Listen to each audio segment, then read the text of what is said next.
and thank you for joining me in my crypt this evening. I am here to spin a tale, and the tales I spin are the ones the very residents of my crypt took to their graves. So throughout this story, we must wonder who took this to their grave. I am the Crypt Keeper, and you are watching Adventure Check. And as you can see, it is a very spooky evening, yes? So, without much to wait on, let us get right into a story of adventure and of a land once long forgotten. A land called Barovia. But our story does not start in Barovia. This is a story consisting of 5 adventurers and how they became ensnared in the game of the one Count Strahd von Zorvich. So, let us begin. Chapter 1. Mysterious visitors. Our story... Apologies. Dust in the chest cavity. Chapter 1. And that voice is done. Mysterious visitors. Oh, great. Our story begins in the town of Daggerford, along the Sword Coast. It is a fall afternoon. Daggerford, resting just south of Waterdeep, crossroads of trade and mercantilism. It is very profitable, and though not as large as Waterdeep, it is able to turn tidy profits and have a very happy populace. Earlier this week, out of tradition, gladiators from Waterdeep and Daggerford participated in a tournament. The tournament spanned several days, with the ultimate prize being some money. But for those that live the life of a gladiator and professional fighters, sometimes do not choose that life on their own. Sometimes it is thrusted upon them. So the grand prize for this tournament in Daggerford was a dinner at the house of the Duchess of Daggerford, Duchess Morwyn. And this is where our story begins. Jade, would you like to introduce your character? Oh, sure. Once I speak through this beard. Give me a second. Alright. Probably should. This is a tall and very toned woman with skin that is gray as stone. And actually, it looks just like stone, with what almost looks like green gemstones gathering around her shoulders. Her eyes are also green and sparkling, but what can be more intriguing on her skin is a black tattoo that looks like claws as it swirls from above her bicep and to her wrist on her right arm. Her face seems hardened with experience, but her long white hair is unkempt and bushy with a wild appearance. She is barefoot, currently, and she has old mud caked up to her ankles normally, but for this occasion, she's quite washed. This is a cat. And typically, she wears nothing more than scrapped clothing that is ripped around various edges, but also, for this occasion, she is dressed a little more fancy for dinner. This is Jade, an Earth Genasi.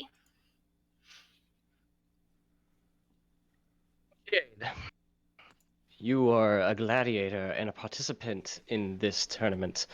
And after several days and several rounds of fighting and blood and victory, you find yourself standing atop the crowd, atop the competitors, winning this tournament, winning the prize of money, but of course a royal meal in the Duchess's quarters. Being how this life chose you, and food, not always something to come by in your line of work. This is something you've been looking forward to more than anything.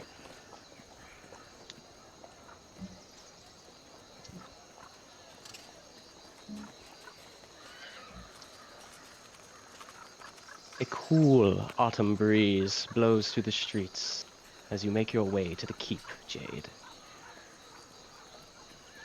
You move past the markets,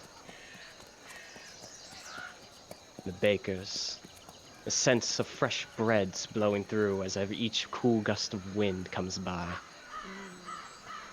Your stomach rumbles. That meal is near. You make your way into the keep. The guards reluctantly let you pass, seeming somebody of your stature and title should not be fit to dine here, but they will allow it through their Duchess's command. I will give them the slightest smirk as I pass by. One of them at least goes, and then they let you pass. They are in good behavior. Not only do they have the Duchess's word, but they have your handler's word that you will behave yourself while present. Mm-hmm. You walk and guided through the halls of the keep until you make your way into the main dining hall. There you see several individuals, including the Duchess herself, that are beginning to take seats and prepare themselves for a meal. You see two others that naturally you do not recognize, but they seem to stand out from the rest of the royal crowd. Atarian, would you like to describe your character?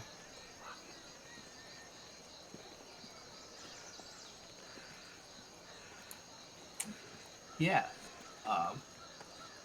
So, standing tall, at about 6'5", heavily cladded in armor, Eltharion is a high elf paladin dressed with dragon insignias around.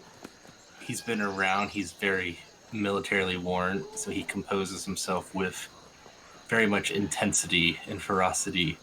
Even though he's always wearing his winged helmet, everyone can feel his gaze staring down at them when he's locked in on them.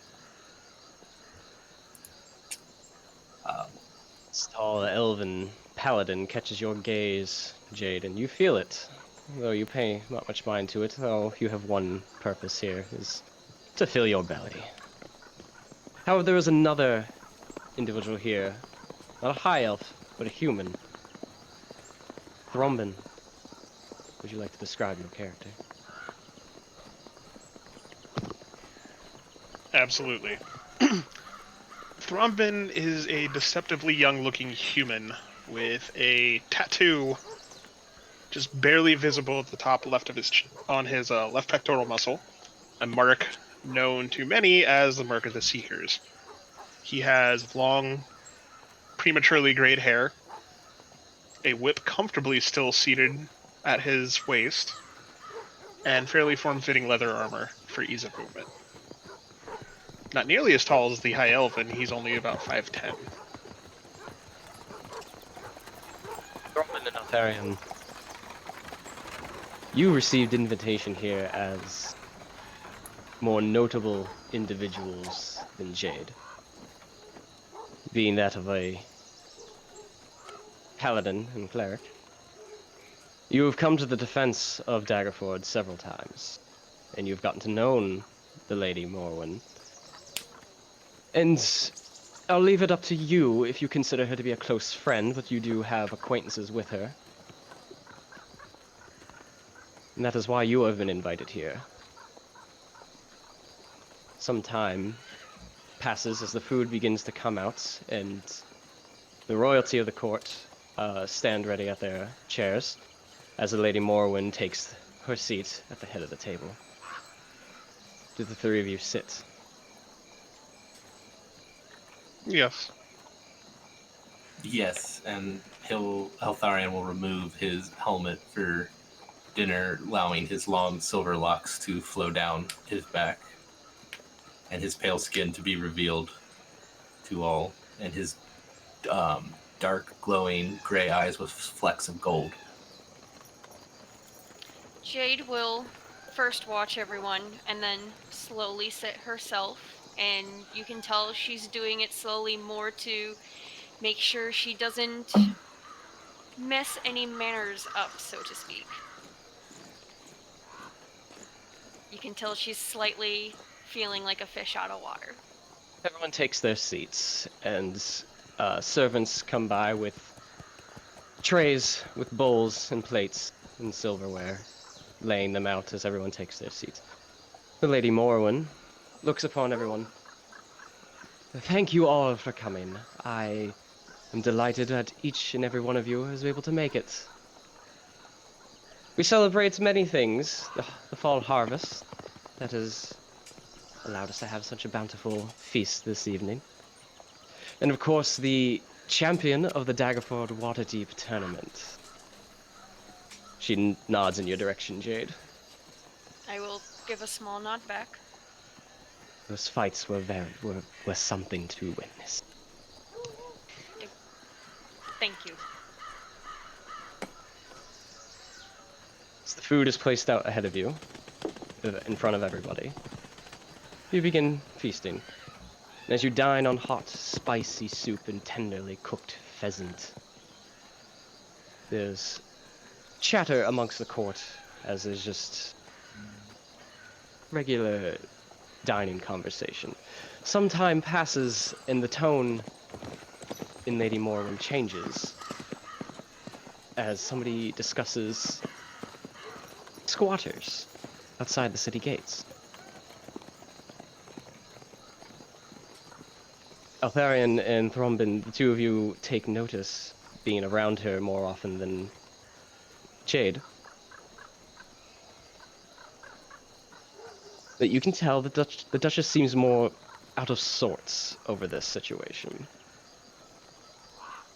And as you just draw attention to this, a pall comes over the occasion as she voices her concern about a band of wayward travelers camped outside the town's walls. Well, they seemed harmless at first, but I've been receiving reports that they've begun harassing townsfolk and other visitors as they come and go. First they demand money and wine, and threatening to put hexes on anyone who doesn't pay up.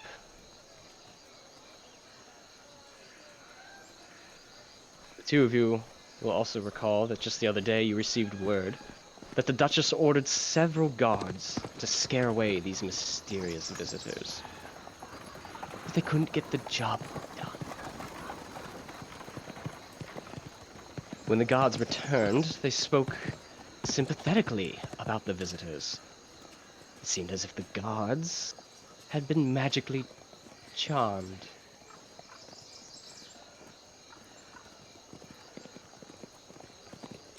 If these visitors do not leave soon, I'd rather burn the whole caravan down, though I would much like it not to come to that.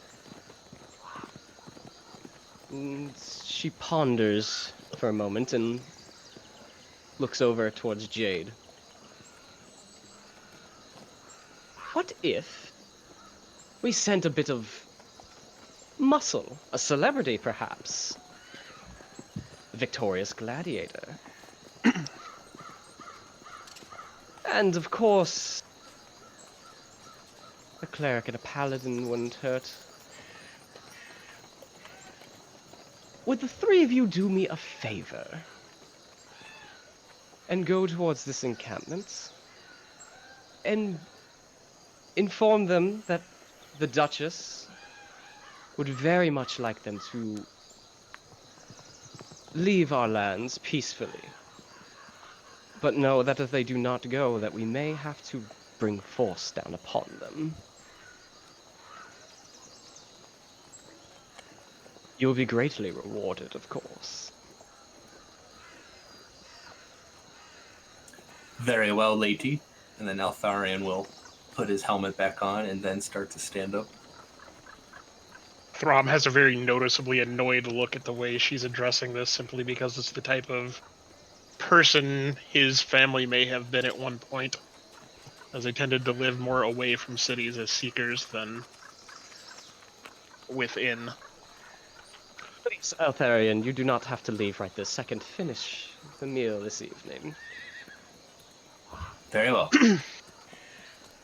Let's say the two of you. Because clearly, as she gestures to the rest of her court, who are very well dressed and very well pampered, no one within these halls other than you three lacks the will to get anything done.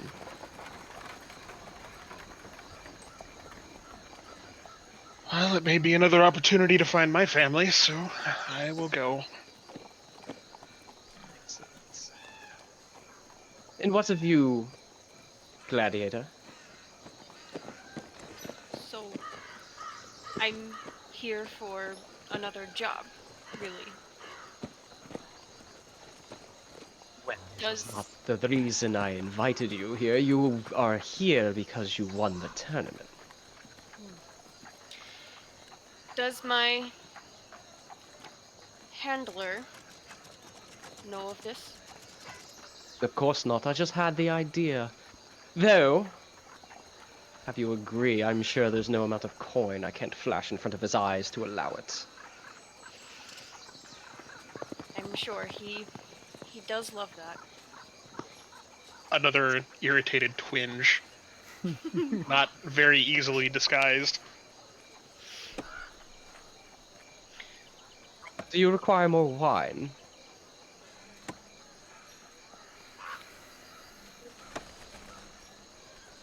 What say you, Gladiator?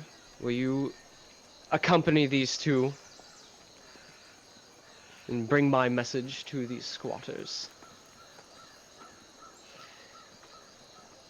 Very well. I will go. Excellent. Please continue your meal.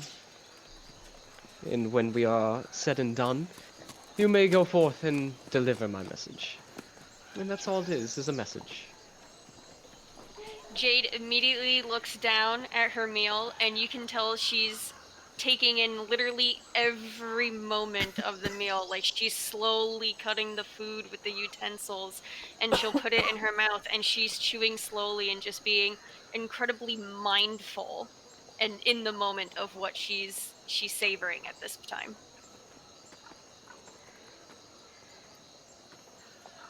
The food is very tasty. It's somebody in your line of work, normally getting probably bread scraps as you move between town and town as a gladiator.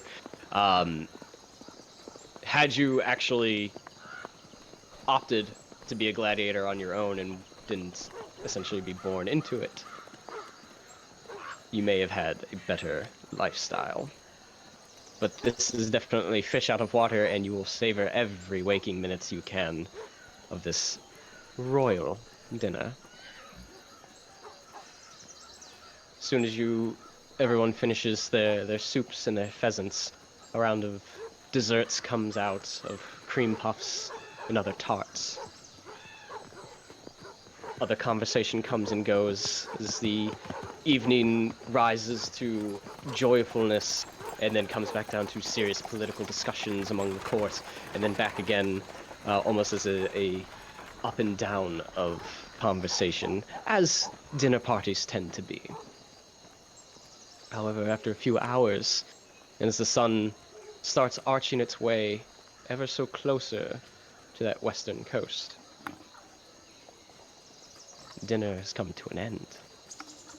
And servants gather around and begin picking up the plates and the trays and the bowls and taking them away to be washed for another meal later in the week.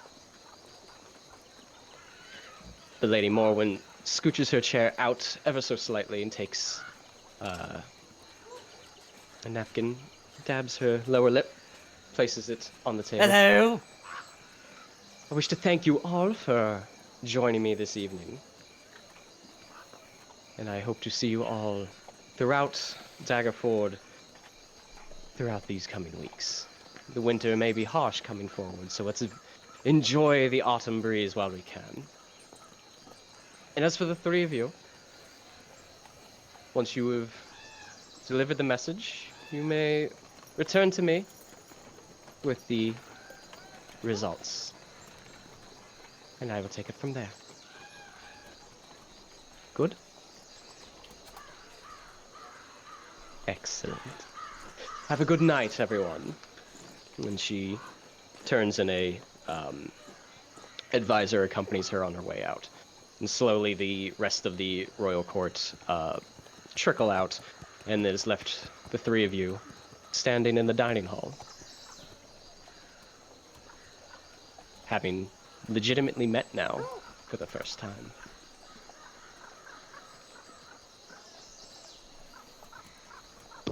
Bless you. Thanks.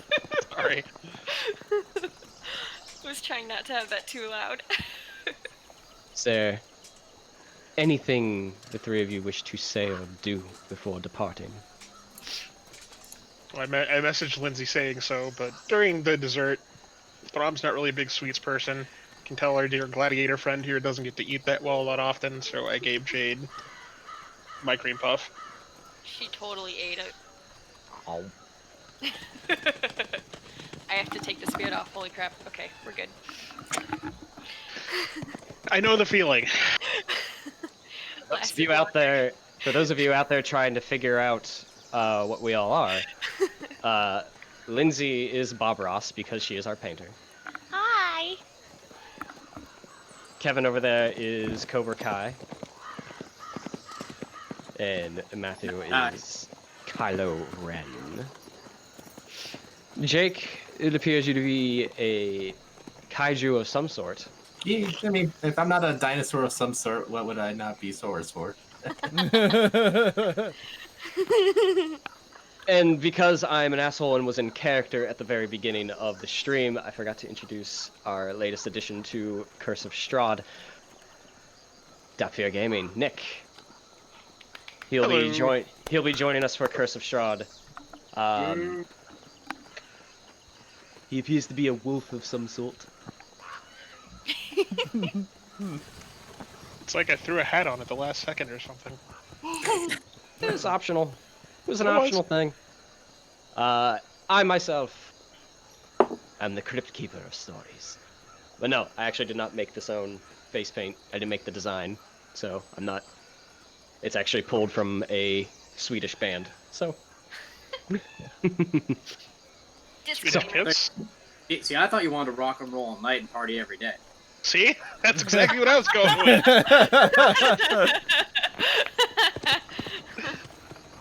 I am not Star Child, Spaceman, Catman, or the Demon. Damn, I have another So, moving on. The three of you stand in the dining hall of the keep, with the task that lays before you. Is there anything the three of you wish to do or say? Were we given? Are we just delivering it? Is it not a written message? Just a message by we deliver a verbal message? Didn't know she had an official decree to send. It's more of the verbal message that she gave you, a very stern message of, hey, leave peacefully or I will burn your place down. Jeez. That is paraphrasing. Of course. The basic verbatim words she says to you is, if they don't leave before dawn, I will burn their wagons to the ground. So. All right. This is a caravan, right, of wayward they're- travelers? Essentially, there is some days ago, a caravan showed up outside the city gates on top of a hill, and they've essentially been there for some time. And according to Morrowind, after a while, they seemed peaceful, but then they started, like, allegedly agitating or harassing villagers, demanding wine, money, and anyone who doesn't give them anything. There's rumors that they've been hexing people, and that she did send out a couple of guards originally, and they returned almost appearing charmed. Okay. I mean, they could just be really nice people, but...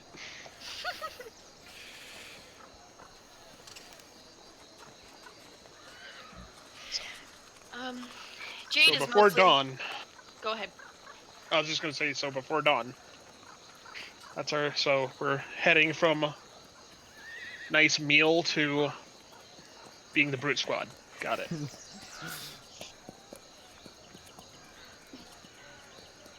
It's not as glorious as I would like, but it is work, none to say the least. The Duchess has pockets deeper than most around here. That's the only reason I'm attending. Not for the money, but for the resources she has at her disposal. Agreed.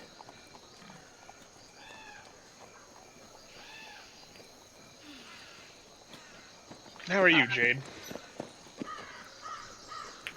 Me? Yes, you.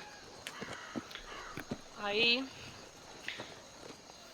am just here at this point. I was told I would get food, and now I have this job, and just going day by day. Well, I suppose we should do what we came here for, then. If there's nothing else, we can be off. Agreed. Three of you make your way out of the keep, and Jade, you have been informed a message was dispatched to your handler, so that he knows that you're leaving town briefly, but under the command of the Duchess. So he's not going to be coming after you Good. for trying to run away. Mm-hmm. So the three of you make your way out of the keep and through town as the sun begins to set. And you know where this caravan lies. Hasn't been a big secret of their presence. So as the evening grows dark, you make your way towards the city gates, and you see the walls themselves, from where they're standing, seem to have several more guards posted than normal to keep a watchful eye on this caravan. Morrowind seems to not trust these individuals. Go figure.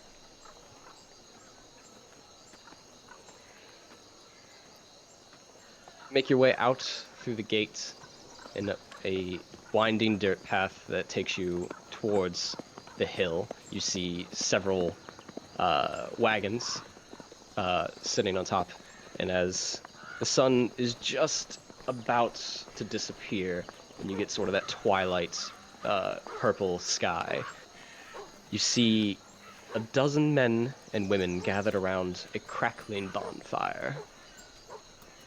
The folk are in good spirits, it seems. A few of them sing and dance around the fire, while others find happiness in their flasks. And as you get closer, you notice 3 barrel-topped wagons are parked at an odd angles. Tied to nearby tree, grazing, are a dozen draft horses, wearing bright coats with bangles and tassels.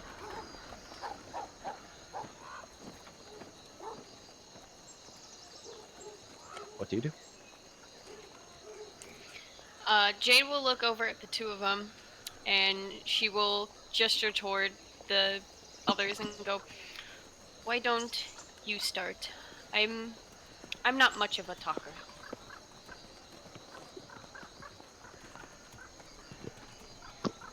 And you, my tall warrior friend? Well, some people find me to be intimidating at first. So perhaps All right, you should then. do the talking. And if we need some intimidation value, I can intervene. Probably not the best person to be doing the talking, but sure, I will lead. I mean, mine's only a 2 charisma. Not the most charismatic people.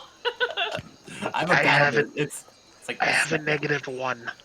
Oh, never mind. Okay, well. Did we all dump charisma?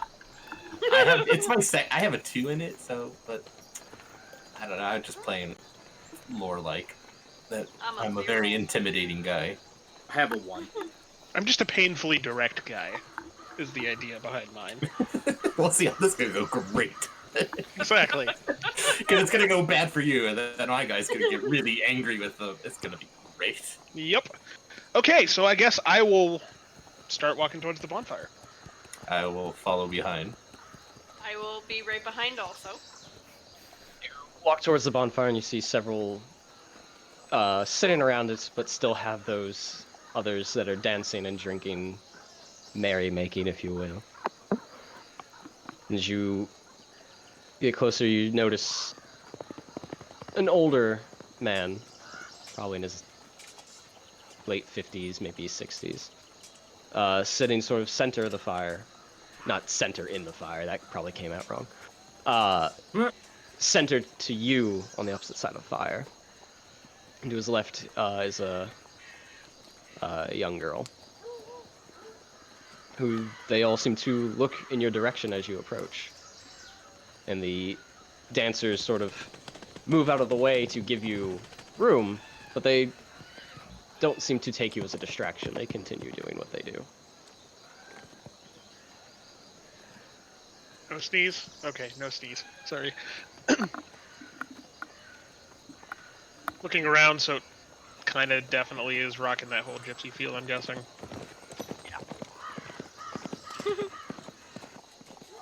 Yeah. Alright, folks. I always hate to be one to kill joy, but please kindly be gone by dawn so that the Duchess doesn't have to take action. This takes way too much time to deal with. The dancers sort of stop and look in your direction, sort of confused. But the older gentleman looks at you and just sort of laughs.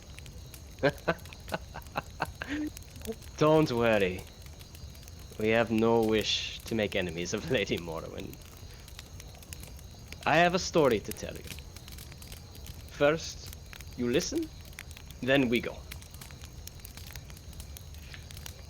Does this seem like it might potentially be the start of some sort of hex or magic thing with his words? Arcana check. Arcana? Oh, that's a no-no. That's a -2. Well, to be fair, I don't think you'd be very well versed in hexes. Fair enough, but... You still rolled pretty good. Yeah, you did. I mean, Morrowind said they've been hexed, so she's just curious. 14. It doesn't seem like it's the beginning of some incantation or anything. He seems pretty well relaxed and seems legitimately like it's like we're here to tell a story. Can I insight against that to also... Sure. Okay. Roll me an insight. Oh. Damn it! Natural Patient. 1. Yeah. Yeah. Natural one. I believe him. Holy Yeah. shit, I believe Yeah. him. He seems like they're here for that purpose, as he soon explains. My people and myself are storytellers, oral history. We travel from place to place, telling the stories and history of our people so that it is not lost. So that is why we are here. We are here to tell you story. And I promise, first you listen, then we leave. Is that agreeable? It should be agreeable. I suppose so. Excellent, excellent. Please, have a seat. Would you like some wine? I've had my fill, Understood. and I'll stand. Very well, more for us. I just flop right down, sitting Indian style. Right where I'm at. Good. I Sit relax next cross slightly, but I'm still standing as well, and I'm just kind of like have arms crossed, and I'm just waiting to see what's going to happen. He grabs a wineskin next to him and he takes a swig. You see it sort of like bellow out in his mouth. And he spits it straight into the fire. You see a stream of red leave his mouth and go straight into the orange fire, and then almost as soon as it makes contact, you see the very core of the fire change from that yellow-orange, and in a flash changes to a green. And as the sparks and flames dance and sway, a dark shape appears in the core of the bonfire. My name is Stanimir. And this is my daughter, Damir. We come from an ancient land whose name is long forgotten. A land of kings. Our enemies forced us from our homes. And at this point he sort of stands and rises like he's reciting a story he has told 1,000 times. Our enemies forced us from our homes. And now we wander the lost roads. The dark shape in the fire takes the form of a man in front of you. And as that man comes to form, you also notice that he is on top of a horse. And within an instant, he appears to get knocked from that horse. As a spear pierces his side. Stanimir continues. One night, a wounded soldier staggered into our camp and collapsed. We nursed his terrible injury and quenched his thirst with wine. He survived.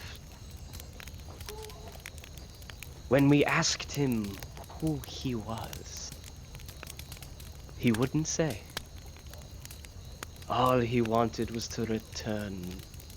And he sort of looks at you, Jade. Home. All he wanted was to return home. He catches your gaze for like half a second the first time he says home, and then moves along. Whether that was coincidental and you feel something there, or you feel like he's telling you something, you're not quite sure. But you do feel like that resignation of the word home, something that you identify with and long for.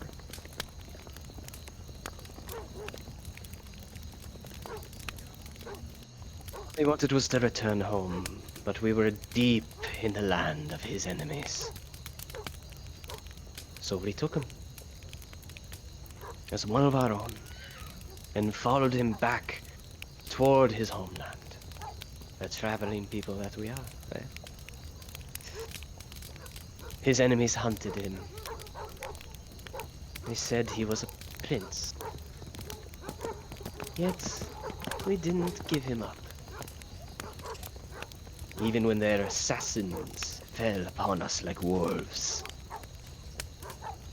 Deep in the bonfire, as you listen to this story being recited, you see the dark figure standing with a sword drawn, fighting off a host of shadowy figures and assailants. Almost as if the fire takes shape to the words in the story that Stanmir is uttering. This man of the royal blood fought to protect us.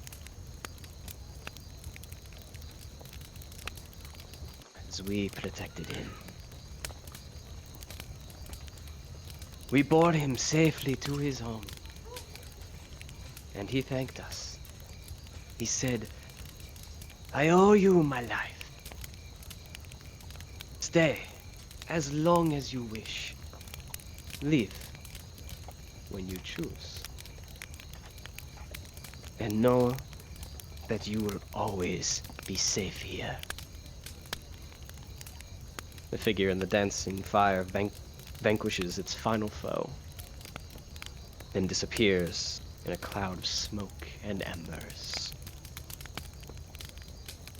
You look at the man reciting the story and you see that his face sort of becomes a somber mask.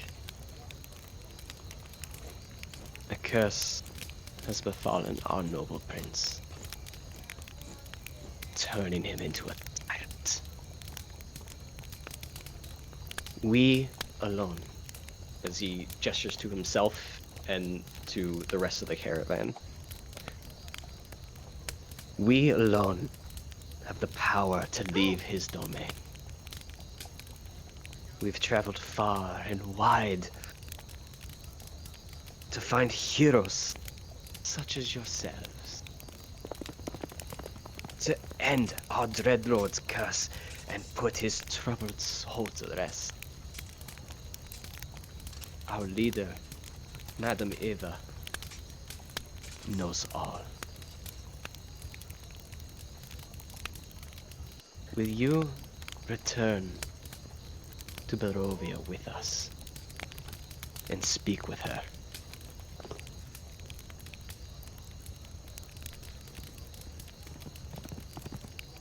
So, oddly enough, at the mention of Barovia, Thrawn perks up a little bit. Because his ancestral line had been in the general vicinity prior to its mysterious disappearance, as far as those in the material plane knew. So, yeah, I'm in. This is a lot to take in.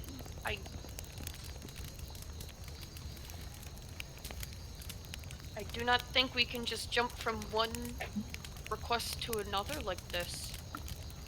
It's literally my life. And then what? Well, if the message you bring us is true, you have until dawn. How far is this place? Do many people know of it? Few days ride from here on caravan. But no, as long as you're with us, no one shall pursue you from these lands. We'll protect you as we once protected our great prince. Does he seem truthful with that? Give me an insight check.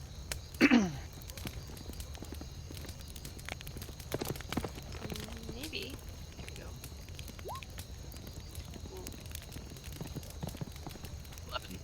11. He seems honest.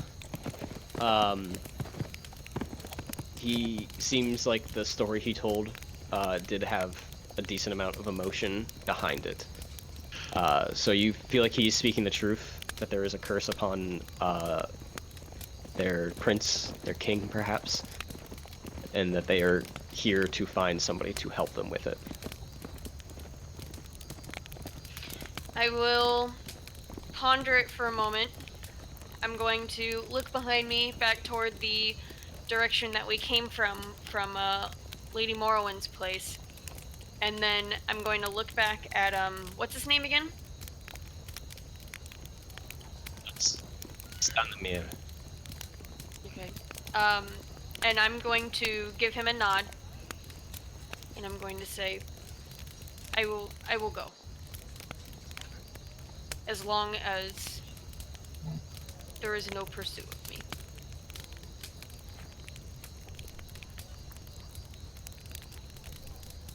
Or if there are those coming, they are fought off. You need not worry. We will take you with us to Barovia. And there, as I hope, you will speak with our leader, Madame Eva, who knows all. And you will receive many answers there. And what of you? Will you go with him? Come with us? Allow me to reflect on it, and you'll know when I'm here, if I'm here in the morning or not. Very well. But we must take the message you brought us as Troupe. It is very true if I know the Duchess. So at first light we must depart. If I come, I will be here before. Very well. The two of you who have already said you would come with us, you're more than welcome to stay here. Drink. And be merry. For we will leave first light. I can return the message to the Duchess. Feel free. Very well. Will she expect all of us to return with you when you give that message? Perhaps, but as long as the results are going to be favorable for her, so she could very much care less how exactly we got to this point. Very well. So I guess Altharion will return to the keep of Lady Morrowind. And Semir sort of opens his arms and gestures to everyone. Now we must not let a good evening go to waste. Return with the wine and the dancing. Come. As Altharion turns and heads his way back down to Daggerford. Is there anything the two of you wish to do or speak further with anyone in camp? No, I feel like most of my questions will be answered when we get there. Yeah, I'm a little mixed. She's definitely curious and has questions, but at the same time, she's gonna be mostly sitting to herself by the fire, and she's gonna be probably spending most of the night just gazing into that fire and being completely lost in thought. But if you look at her closely enough, you will be able to see the smallest hint of like a smile on her face. Prospect of freedom is a pleasant one. Indeed. Not obvious at all. Well, so the festivities continue, and they do seem to be a very joyous people, drinking, dancing, laughing. They don't seem to show stress, if they have that at all. The very idea that somebody just delivered them a message saying, hey, leave, or somebody's going to fucking kill you, GTFO. doesn't seem to bother them. They seem like they're just living life in the moment. And Altharion leaves and returns to deliver the message back to the keep. You go in there immediately? Yeah. Okay. You make your way back to the keep, passing through the square of the town. At this point, most storefronts are closed. Merchants have packed up for the day. You get to the front gates, and there's the two guards standing there who greet you. What business do you have? come to return the reply of the caravan to Lady Morrowind. She's expecting me. Well, we were told to expect at least one person returning. Please, the Duchess awaits you in a main chamber. And they step aside, and you've been here enough times where you know pretty much where her throne room, for the lack of a better term, resides. So you make your way through the keep. You walk into not a grand hall by any means, but it's decent by the standards of a duchess. A fire burns in the center. She sits atop of a wooden throne. An advisor seems to be talking to her, but often to the one side you hear faint violin as somebody is just playing evening music. She looks from her advisor over towards you and holds her hand up to the advisor. Please, Altharian, what news do you bring? They're going to be gone by morning. Seems that they're looking for people to go back to their country to help free their lord of curse. Well, that is good news. That sounds utterly ridiculous. It does, but it seems like the cleric and the gladiator are going to go with them. Are they? So it seems. Well, Still contemplating if I'm going to go. well, the three of you are not my charge, so you have your own free will. Do as what you please. Your task is done. The three of you do not answer to me. So if you wish to go with them, I have no right to stop you. But please, take this for at least completing the task that I set out for you. And she throws you a leather pouch. You count it, there's 15 gold in it. That is for the three of you. Alright. I'll make sure they'll get their share. Thank you, Altharian. Pleasure as always, lady. She immediately turns her attention back to her advisor, who, without skipping a beat, the minute you stop talking, starts filling her ear with more. Okay. I'm going to go find a place to meditate briefly before first dawn. Okay. Just because I want to see if I can... Angara can give me any sign of the paths that are being laid out before me on my mission. And So since it's night, maybe Moonbo Sihane, Moonbo might be the more prominent of Angara at this time. Okay. Go ahead and give me a religion check. Of course I don't have As you religion. pray to your... As you pray to your deity, Of course. praying for guidance. My praying is shit. Are you not praying often enough? Probably not. I mean, they are God of War, so... Fair enough. You pray to your deity, you ask for guidance and a path of where you should go. And it is not that you don't receive an answer. You feel the presence of your god, though they seem to find your path to be shrouded in fog. It seems this is a decision that you must make.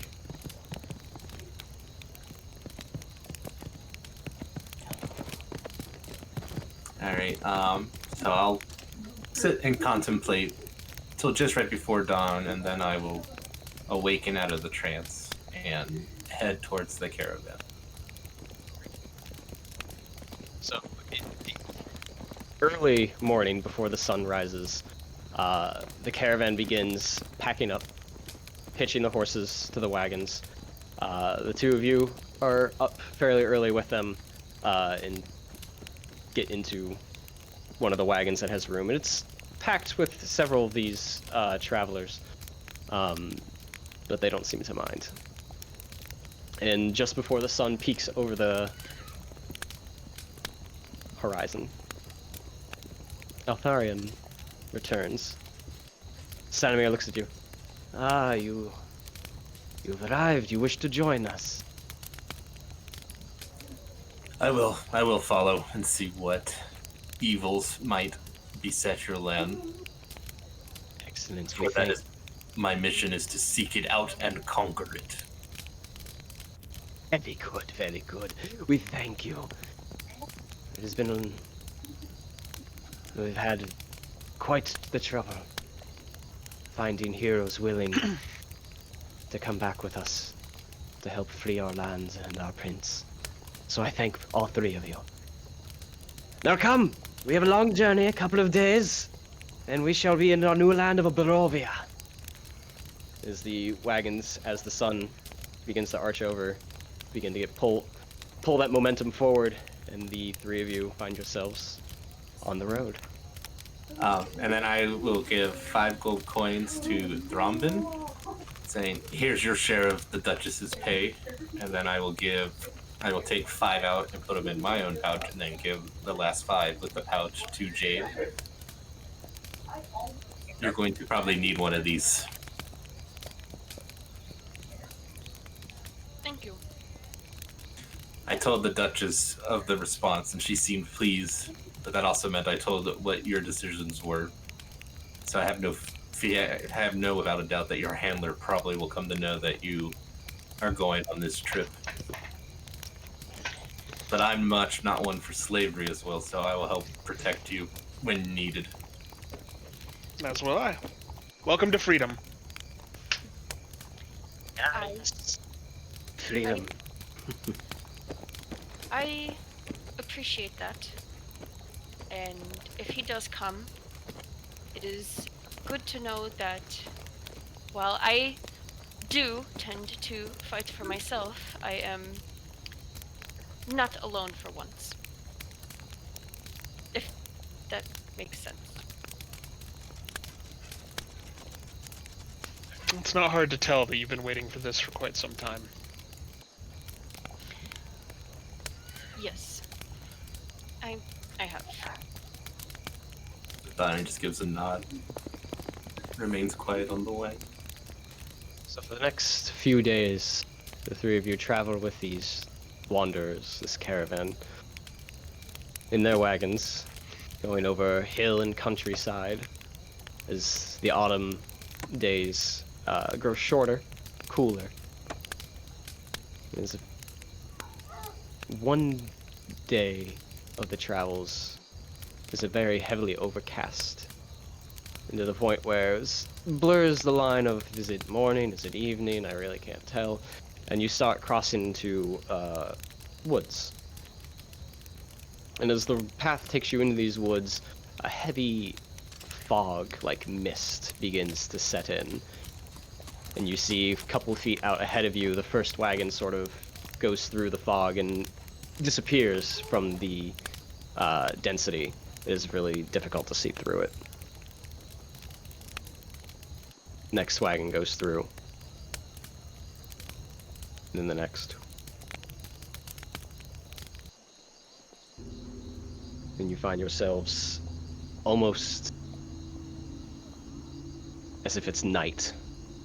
And this heavy fog, as you pass through it, splits and seems to move itself out of the way of the dirt path, but seems to fill in the trees into the dense forest.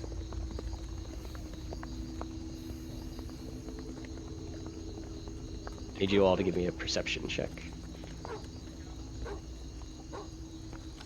Absolutely. Ooh. Double click there. Oh, no, never mind. Just 18. Okay. 18 Altharian, 10 Jade.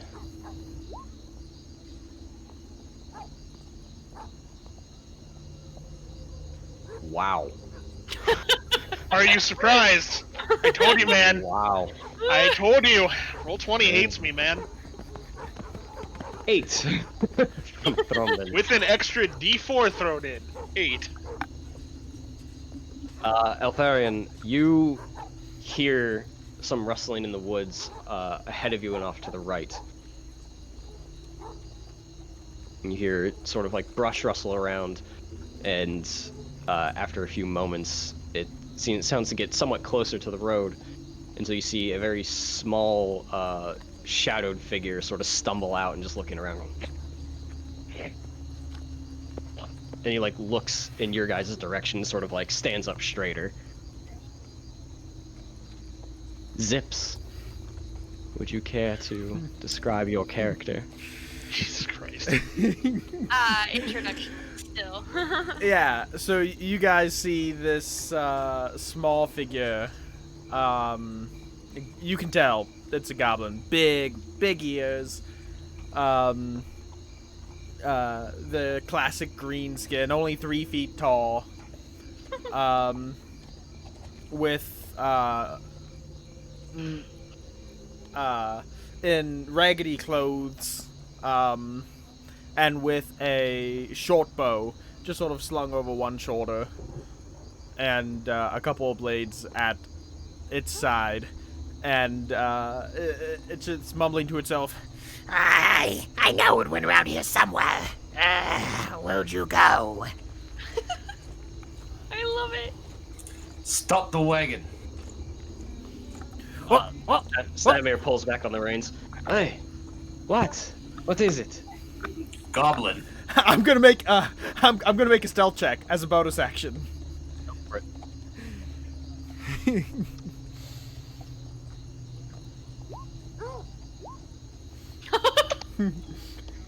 25. As Stanimir pulls back on the reins, he's like, "What? What is it?" And he looks back towards you, and you're like, "Goblin," and you point in the direction. Before he turns his head back, Zips dives back into a bush and is like, "There's nothing there." No, it's there. It's just being a sneaky bastard. These woods are full of many strange things. Fan of goblins, are we? When there's one goblin, there's always more goblins. No, there's only one goblin here. I mean, there's no goblin here. Goblin with me. And I'm gonna get out of the wagon and go towards the bush and pull sword. Well, then you come out right now, and maybe things can end better for you. He like raises his hand. I don't recommend harming anything in the woods. Yeah, not harming things in the woods. Sounds like a great idea. Well, then come out. Zips will just zip out of the bush and just warily just look at all these tall figures. What are you doing? All of the extra tall figures. Yeah. I'm looking for my friend. A friend? What is this friend? Another goblin? No. I'm not friends with any goblins. My friend's name is Styx, and I was camping with them, and I woke up and they were gone. So I tracked him to this forest, and I seem to have gotten lost. Well, then it sounds like he's not from the forest. Still dangerous? Yes, please don't hurt me, please. No.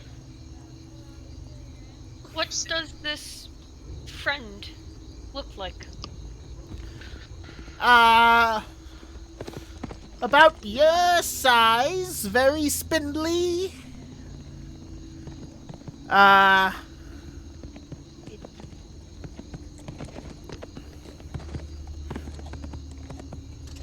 Yeah, that's a dark carapace. Well, Do I have any idea what he's talking about? That's confusing.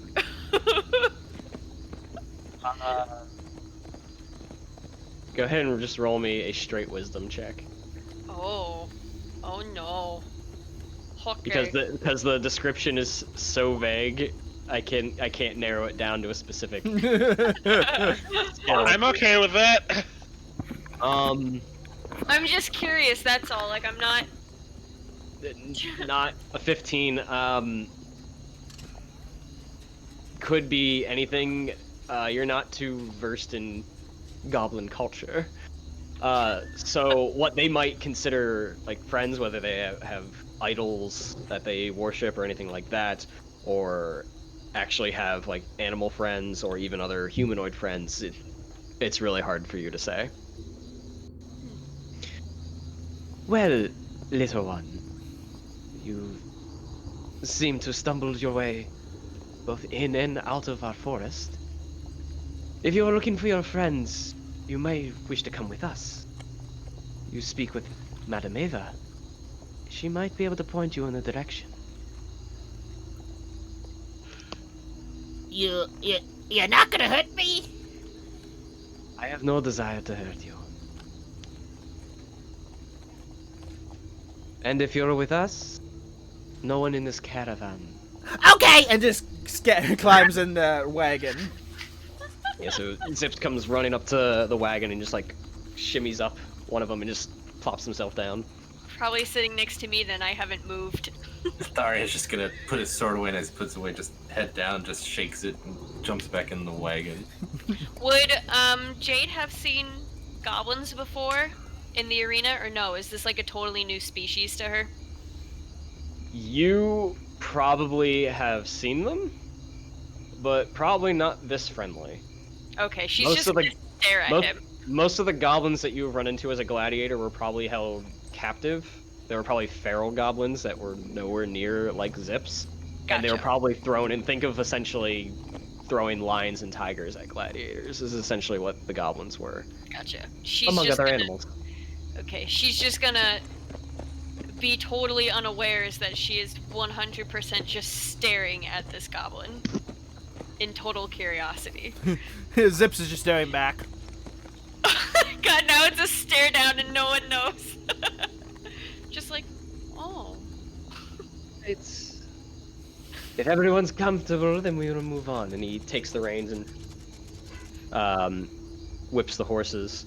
And the wagons jerk forward a bit and then sort of get stuck, and you hear... And eventually the horses pull the wagons forward, and you sort of look down off to the side, and you notice that the path itself has turned almost into like black pools of water. They stand like dark, thick mirrors. And the road itself along the edges is basically just mud. Looking on your flanks as you travel along, giant trees. New word. Happy little trees. Huh. I'm still listening, but I have to do spider duty. Sorry, be right back. Loom on both sides of the road, their branches clawing at the mist that seems to be ever present. You guys travel for 2.5 hours further. And during that time, they sort of light the lanterns on the side of the wagons to illuminate the path. And in that 2.5 hours, you come up on a giant stone gateway. The fog spills out of the forest to swallow up the road behind you. Ahead, just jutting from the impenetrable woods on both sides of the road, are high stone buttresses looming gray in the fog. Huge iron gates hang on the stonework. Dew clings with cold tenacity to the rusted bars.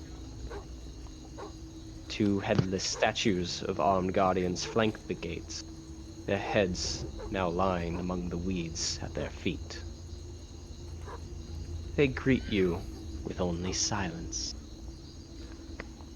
But once you look at these statues, you sort of notice that their heads are missing. You follow down to the ground where they lay, and right in front of the gates, sort of walking out ahead of you, you see another figure. As the caravan pulls closer, you know, somebody draped in robes and a shaven head. Kai, would you care to describe your character? Would love to. So, my character is a wandering monk who is looking to establish a new monastery of his teachings. He's wandering with a backpack on his back, with a short sword on his left hip, so he draws with his right hand, and notice some stars and darts on his other hip, so he can easily get those with his offhand to throw them if needed. He's a relatively tall. He's about 5'9" ish, walking, very slim, slender build, and off on his adventure.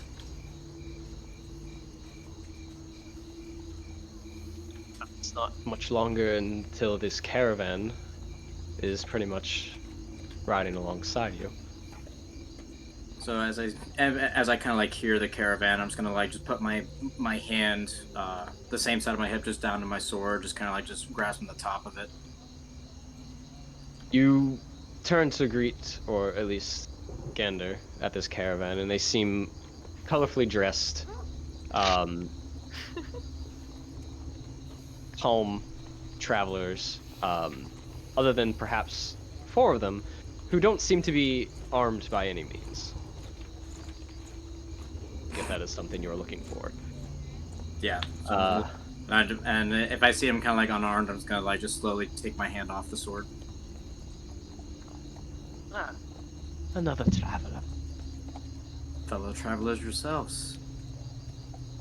Are you going anywhere in particular? I was making my way along the Sword Coast, and appears I got a little lost. That might be the understatement of the day. Well, there is a town a few hours' walk from here. Would you care to have a ride? Greatly appreciated, friend. My name is Kai. Duntrimir. I'll just do like a little head bow. I'm Well met, then. Zips! Is that a goblin? Yes, we picked him up as well.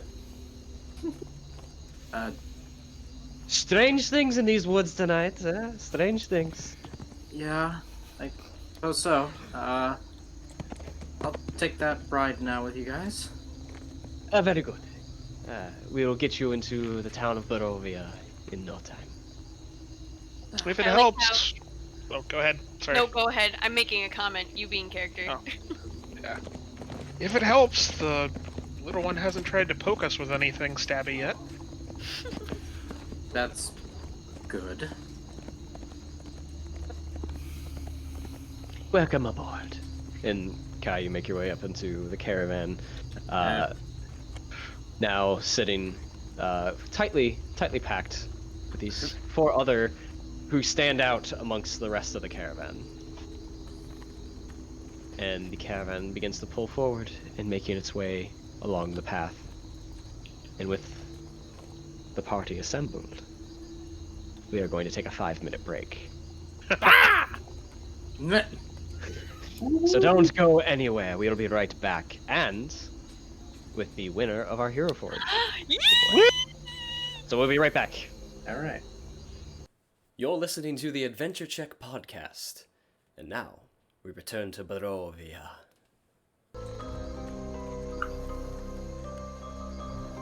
Welcome back. Thank you all for joining us this evening. And now it is just a time game for how long I can keep up the Crypt Keeper's voice. Fuck it. So, that was short-lived. thank you all for joining us this evening. As you've probably caught on, this is session 1 of Curse of Strahd. We plan on doing Curse of Strahd intermittently as an in-person session with everybody that you see here. That because of that, and because of COVID, and because we all live in different places, how often that will happen, we can't say. But our plan is after this episode, we'll have it uploaded to our podcast and YouTube, which we will announce more formally through Discord and Twitter. But the rest of our in-person sessions will be recording audio only, so you can keep up with our Strahd adventures. But next week, we will return to Mirkwood and continue our campaign of the Darkening of Mirkwood.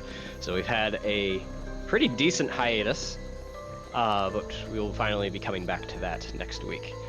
And then tomorrow night, we'll be live again with Bob Ross over there. Hi! I mean, hello. What are you painting? What will you be painting tomorrow night? Jeez, I am Bob. So I have I'm taking this off. I have a Hero Forge mini for, Jade, actually, for this campaign, once we do, the in-person sessions just mentioned. So I'll be painting her, and she's pretty simplistic based on, as you can probably tell, based on the description I gave of her. So I plan on painting her, and hopefully I've got some others to paint as a little surprise as well that are also part of this stream, but aren't spoilers, so don't worry about that. But yeah, it's going to be this minis for this campaign and some PCs and whatnot.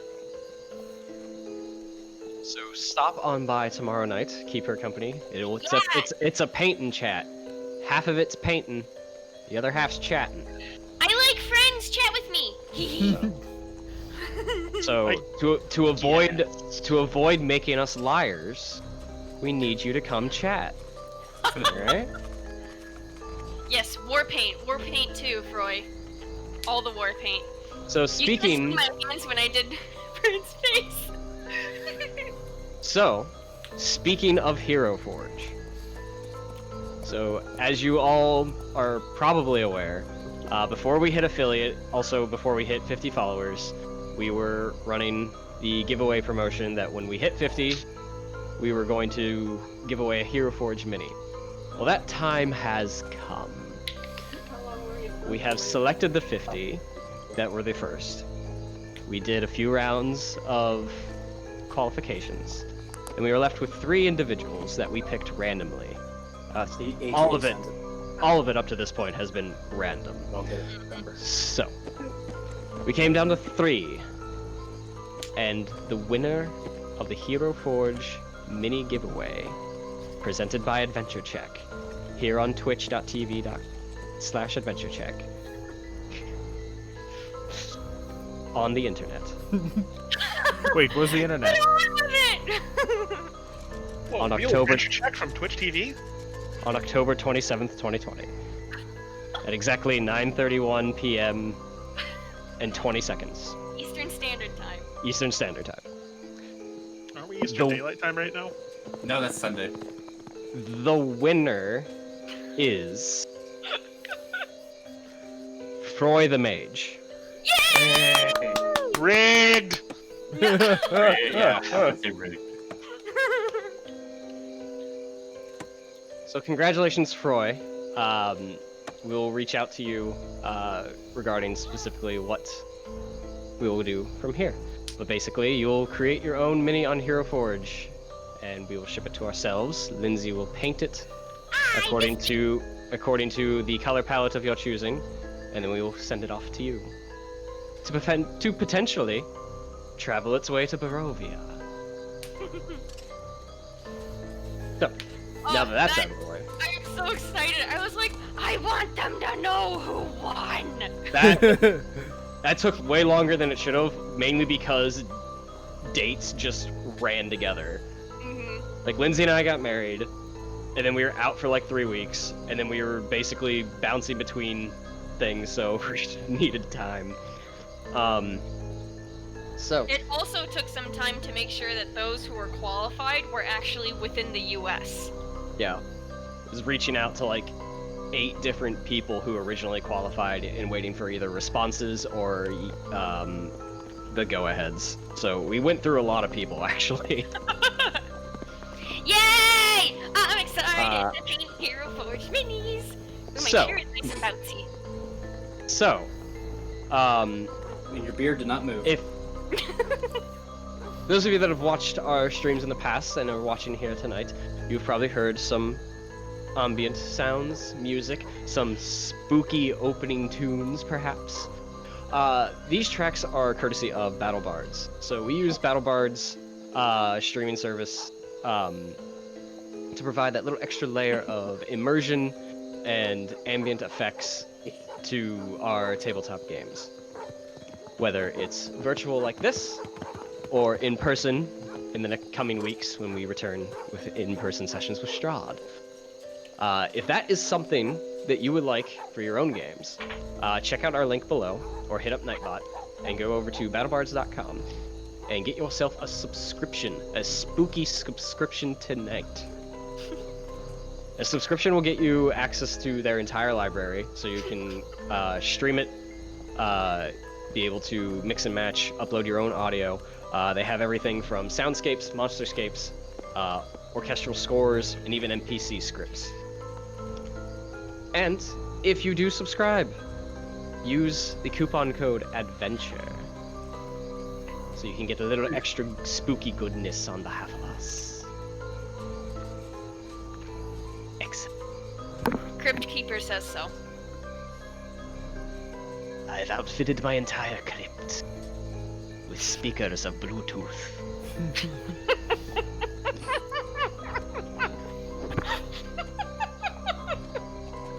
It was the way you did that. So, we return. Just like, Nick. Need you back, buddy. Yeah, So- he and I just lost it.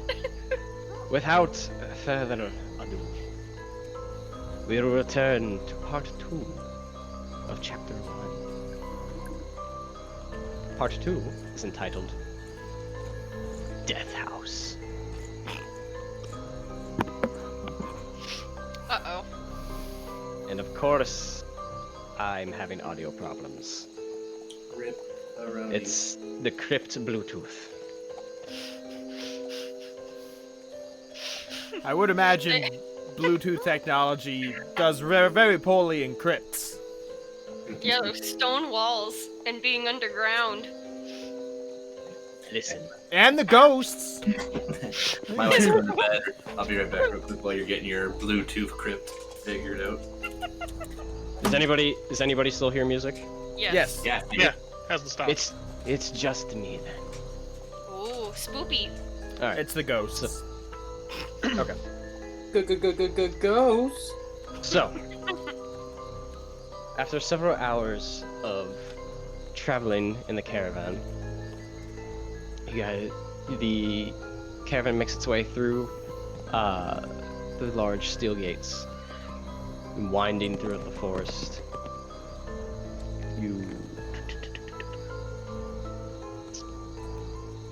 Where is it? Just lost it. So you make your way through the forest, being pulled by the draft horses of these wanderers. You see towering trees whose tops are lost in the heavy gray mist. They block out all but a depth gray light. The tree trunks are unnaturally close to one another, and the woods have the silence of a forgotten grave, yet exude the feeling of an unvoiced scream. And as you make your way through this forest, and over some hours, you eventually notice tall shapes in the distance that loom out over the dense fog that surrounds everything. The muddy ground under wheel and under hoof gives way to slick, wet cobblestone. The tall shapes become recognizable as village dwellings. The windows of each house stare out from pools of blackness. No sound cuts the silence, except for mournful sobbing echoes through the streets in the distance.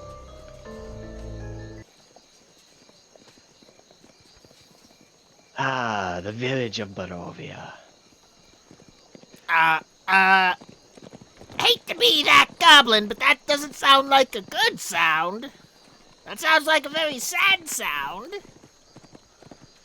This is Barovia? It is the village of Barovia, yes. However, the land all around us is Barovia. This is merely a village. One that we must stop often for supplies. As the wagons are brought into village proper, and the fog itself seems to hang loosely over the town. It doesn't seem to. It seems to surround it, but doesn't come in just through the alleys or the streets. You pass several buildings as you get through. Some seem to have been abandoned, boarded up. Those that have windows that you can look into seem to be only answered back in an abyss of darkness. You eventually come to sort of the square where the wagons sort of pull off alongside each other, and everyone seems to hop down and get out. I jump out myself. I will also get out of the wagon. Yes, everyone out.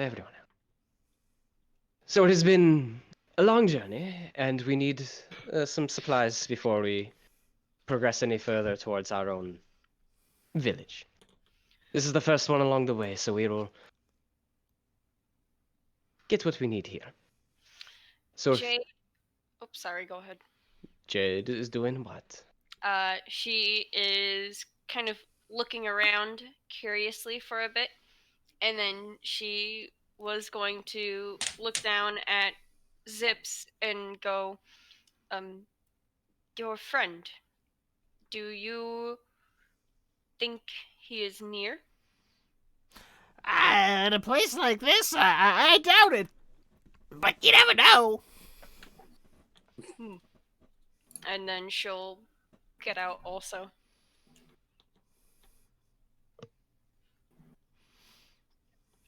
All get out. A couple of the wanderers take the horses by the reins and slowly lead them off around the corner, still within eyesight, and they like hitch them to a post as the rest seem to gather up and discuss something. The one comes to.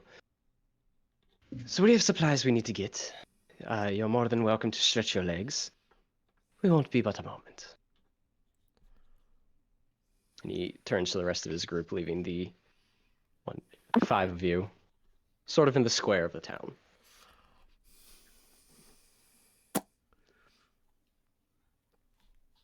Does it look like there's any other living souls here? Give me a perception check.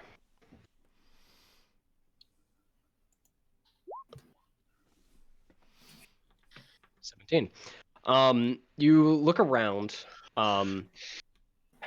You think you catch the glimpses of a few faces in the window.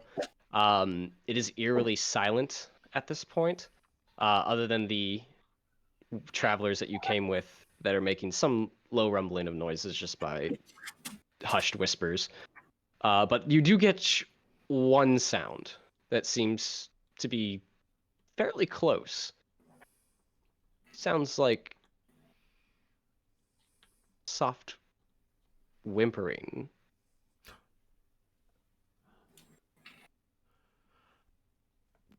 Does it sound humanoid? Yeah, it does. Yes. Yes. It's just an orc crying in the corner, like, oh shit, okay. Only Zips hears that? There's, Let's check. There's a sad creature over there. I don't know what to do about it. This place gives me the creeps. As he points it out, the rest of you hear this whimpering, and the sound is close to the point where you're sort of looking around and sort of follow the sound, and further down the street where the square sort of moves off into like Main Street, if you will. You see standing in the middle of the road 2 small children. One significantly shorter than the other, but seems to like has their head sort of buried into the others and is like gripping them tightly, and you see it sort of like its shoulders shake every now and again. That you could probably assume that's the one whimpering. Jade is going to start walking up slowly. Not slow, like super slowly, like suspicious, but she'll just kind of like... Be careful, the small ones bite. Have you looked in the mirror lately? I can bite harder. Yes, I'm goblins do bite, but I've been bitten by several things. I will still approach them. I can imagine. You approach them, and the taller one sort of looks over at you and looks back down at the whimpering one and sort of like rubs the hood that they're wearing, and you just hear go, "Shh, now, it's okay, it's okay." And he sort of pulls away, rubs the eyes, and like blinks, and you see he's like clutching like a doll in his hands. And the 2 of them look at you as you approach. Is something wrong? There's a monster in our house.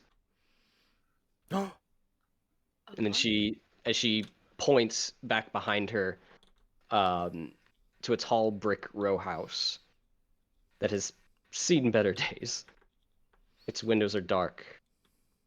It has a gated porch on the ground floor, and the rusty gate is slightly ajar. The houses on either side are abandoned, and their windows are boarded up.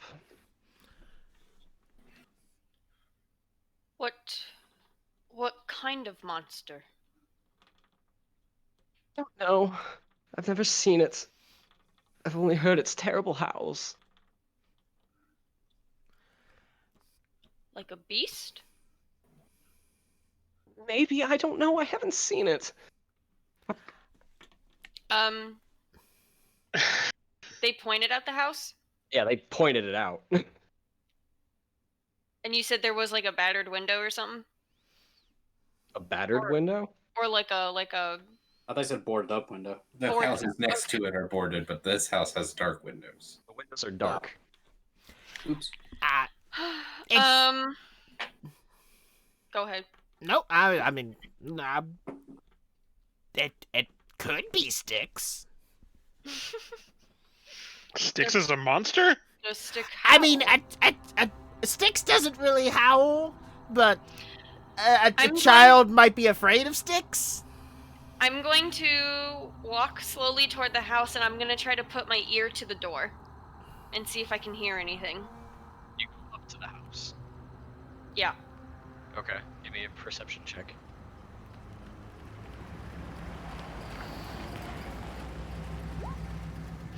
Oh, come on, Jade. You can do things. You place your ear to the door and give a listen, and you pretty much silence for the most part. Jade, what are you doing over there? The little one pipes up through his... Our parents kept it in the basement. Oh dear lord, there's an it. Standomir. He's gone. Oh, he's He gone. left you guys. Oh, he left us here. Oh, okay. Rude. I'm looking at the children, and I'm a little perplexed right now, and I'm not sure how to take that information. So after staring at them for like a solid few seconds, I'm going to look up at the rest of the group who's kind of still off in the distance. I Yes, start walking that's it. over. I was gonna mention Jade to come back. Yeah, so the two kids, just to give you guys some visuals, the younger one has like a purplish hood up and almost like a fur winter coat almost, and clutching that doll. The older one is a girl, very tall and slender, young girl, probably no older than maybe 8. She's got some high boots on, and she does have like a red cloak on. She seems fairly put together, but they do seem scared and concerned. As I approach the house, I'm going to activate Divine Sense, so I'm going to be sensitive to presence of evil and good, and I can also determine if there's celestial, fiend, or undead nearby, such as Vampire Count Strahd von Zovrovich. Within posture check. Reclining, man. I can also detect any like consecrated or desecrated places.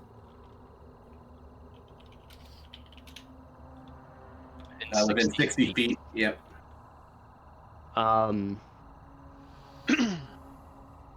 You get the sense of one such thing inside. There is an evil presence inside the house. I can feel it. Oh, lovely. Please act with caution. Zips is already up, like, trying to peek in one of the lower windows, if it's short enough. Sure, give me a perception check. Would you like some help? I can lift you. Oh, that'd be nice. I can verify that these children claim there is some sort of something in the house. Jade lifts Zips and just holds him like this and is like, You get I don't know. Looks like a 6-year-old at the park with their dad, just holding him up. Kinda. But she's also really awkward about it. She's just like, this is a new life. I can make friends. Looking through the very dusty and dirty window, you sort of scrape it off a bit, getting what's on the outside removed, but still difficult to see through it. You make out a very dusty old room that seems to be a bit of a trophy room of sorts. You see a couple of wolves that seem to be of taxidermied. They're not moving, at least. You see a bearskin rug on the ground. You see an elk head above a fireplace and a couple of armchairs and other tables strewn about. Can I determine where this presence is? In, like, you said it was a taller building, so is there like multiple floors? Yeah, there's 3 floors. Do I know which floor this presence is on?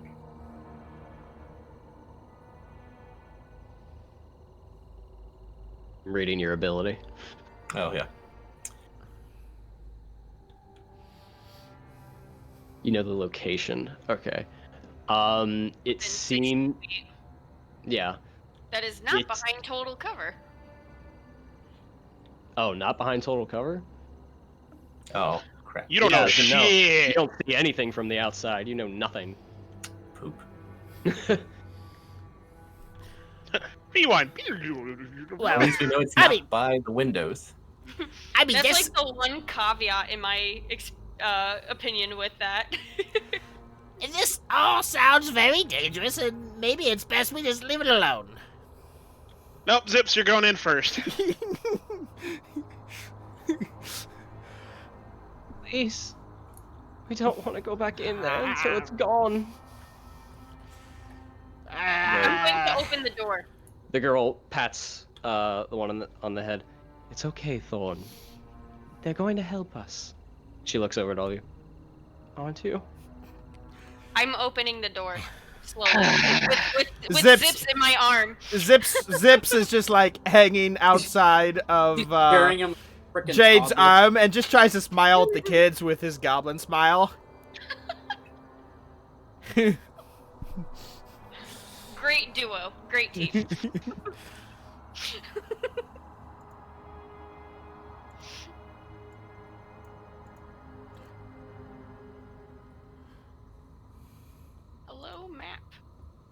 I see a blank map. It's gonna be blank until your tokens get on there. Where do we put the tokens? Give me a second. Yeah, I would let. I'm trying to pull your guys' attention, but it won't let me. Oh, I I've been see my map. swimming My map's moving, but I can't see. Yeah, I'm there. Yeah, give me a second. I'm getting everybody. Good for you, Jade.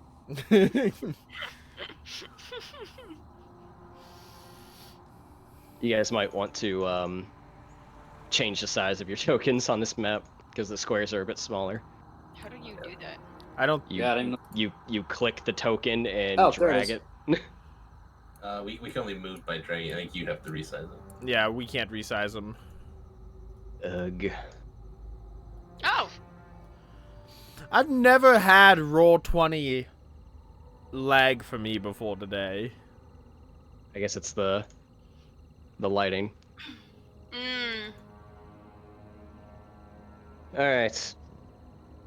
The two kids sort of stand holding each other's hands in the street as they watch Jade open the door to their home. I'm gonna tell them, go hide somewhere until we come out. They sort of nod and run off into an alley. You're going first, Zips. There's nothing but a giant monster in here. Zips, I'm not gonna make you actually go in alone. Oh, okay. Calm down, midget. I got you. Zips is good at stealth. This is dangerous. Zips wants just to be sneaky. I will let him go then. More like just drop him on the floor. Go ahead and give me a stealth check. 16. All right. So you try to be very, very sneaky.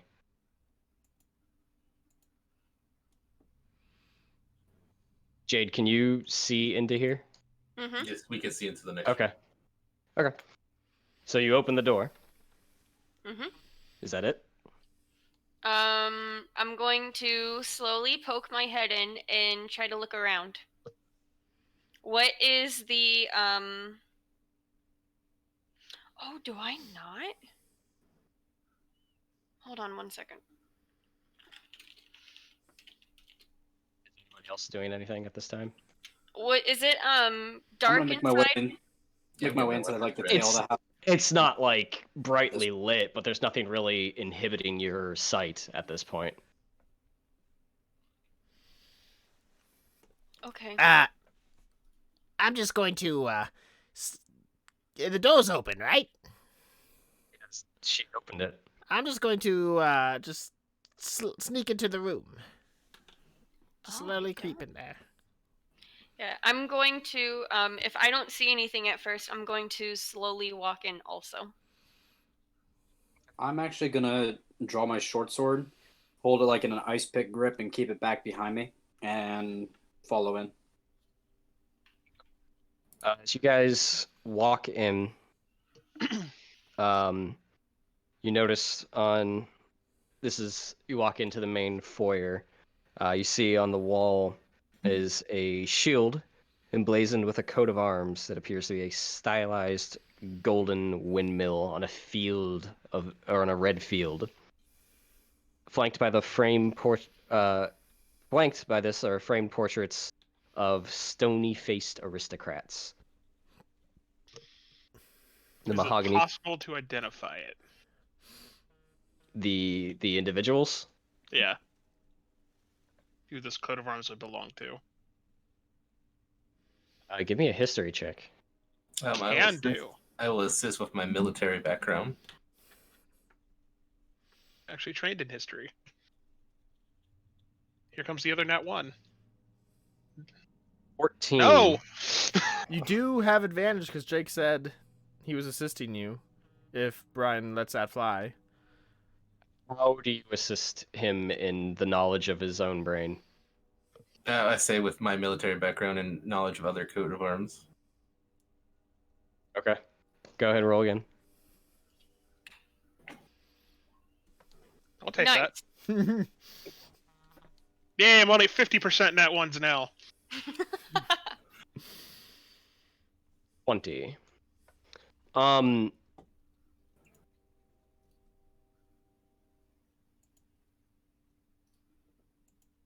You are unfamiliar with this coat of arms specifically.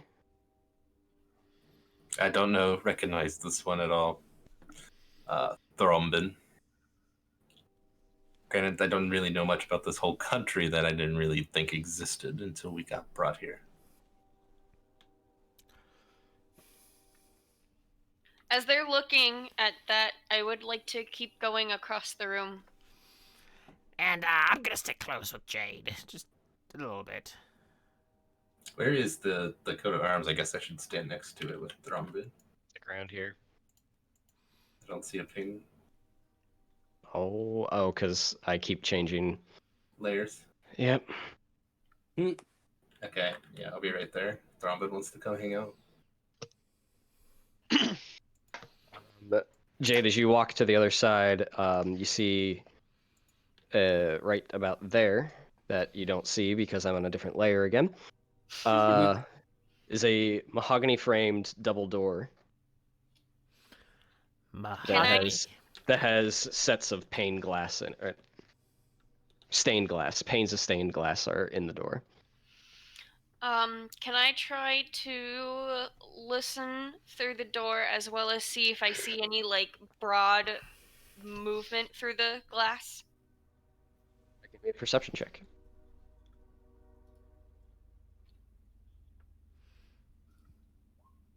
That's better, Jade.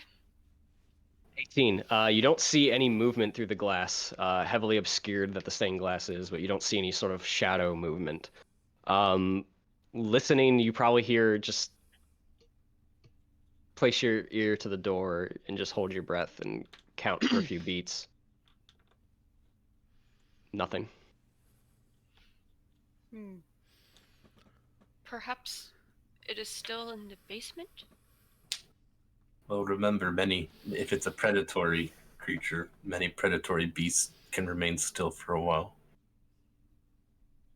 Yes. I encountered a few things like that in the arena. I will carefully and slowly open the door. I'll kind of put a hand on Jade's shoulder, just going like for backup. I'll kind of move to this corner since the coat of arms didn't work out. Is there any kind of like just small pieces of debris or anything around? Not terribly. It's mostly just looks dusty, unkept. It looks like no one's been in here for a long time. And these kids said they lived in here. Mm-hmm. I don't think they were telling the truth.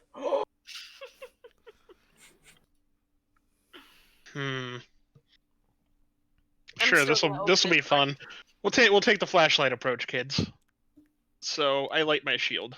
Cast light on my shield. Okay, so you take a moment and you pull up your shield and you say a quick prayer to your deity, and your shield begins to glow and it illuminates the room. Then I'll join up beside you. It's like if we're going in there, may as well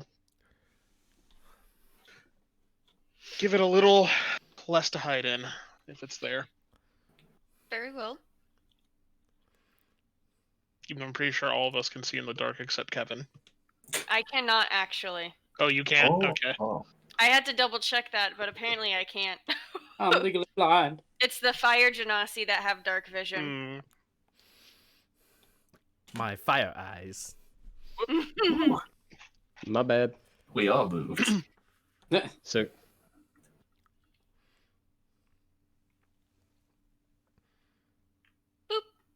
With the door open, do we see anything? So I apologize. I removed that door, and I guess it just now updated for you guys to see through there. Yep. Wow. Okay. Good to know. Thanks, Roll20. You open the door into the main hall, This hall pretty much runs the whole width of the house. Off and to the right, you see a large spiraling staircase that's draped in red carpet. On the wall closest to you as you walk in is a fireplace, and mounted above it is a long sword. The walls are the wood paneling of the walls seem to be ornately sculpted, with images of vines, flowers, nymphs, and satyrs.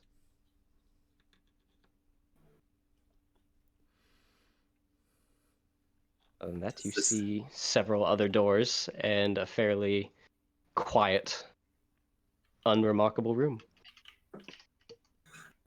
This house looks really large. Should we split up, perhaps? And cover more No. ground? I say we go in groups of 2. What's everyone's passive perception? Oh, wait, no, there's 13. 5 of us. 12. 12. 16. Passive perception. 12. Okay, you all looking around the room, noticing that wood paneling.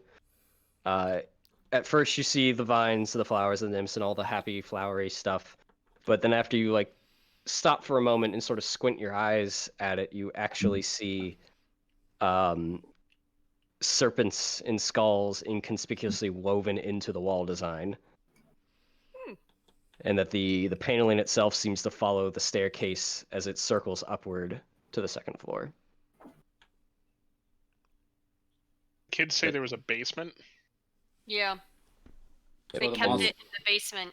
And if you guys can't see it, there's a door there, I see that now. 2 over here, I see. and 1 here. Okay. I'm gonna go check out this door.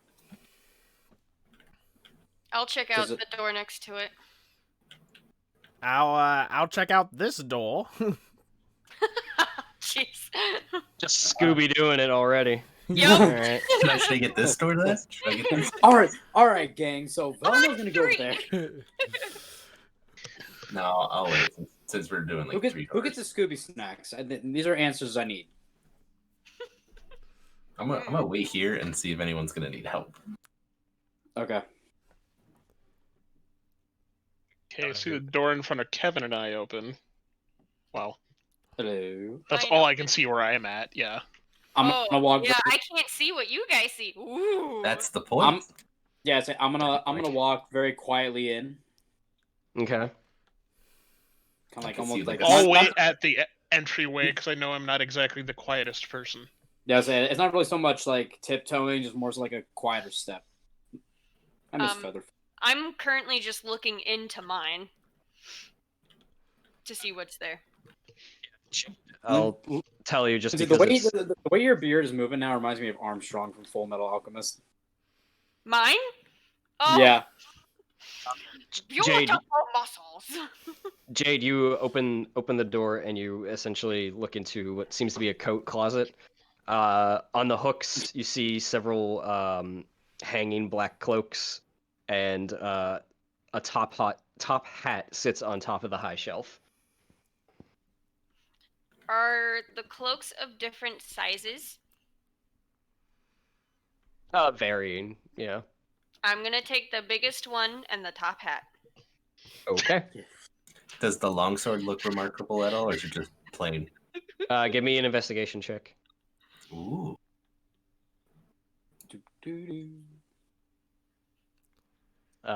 15. It doesn't appear to be magical in nature. It seems to be a fairly run-of-the-mill longsword. You do see that the hilt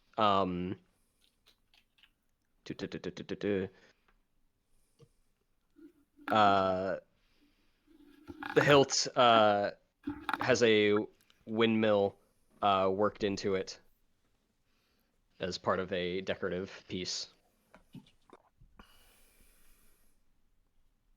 Kai and Thrombin. Kai, you open the door, and out ahead of you, you see a long mahogany table with 8 well-padded high-backed wooden chairs and dinner placements set about neatly, as if somebody had made the table for dinner. A crystal chandelier hangs above the table.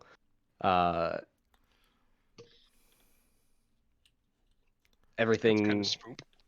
everything on the table seems to shine and dazzle off the silver and the crystal. On the left is a marble fireplace with a mahogany-framed painting of an alpine vale. Also above the fireplace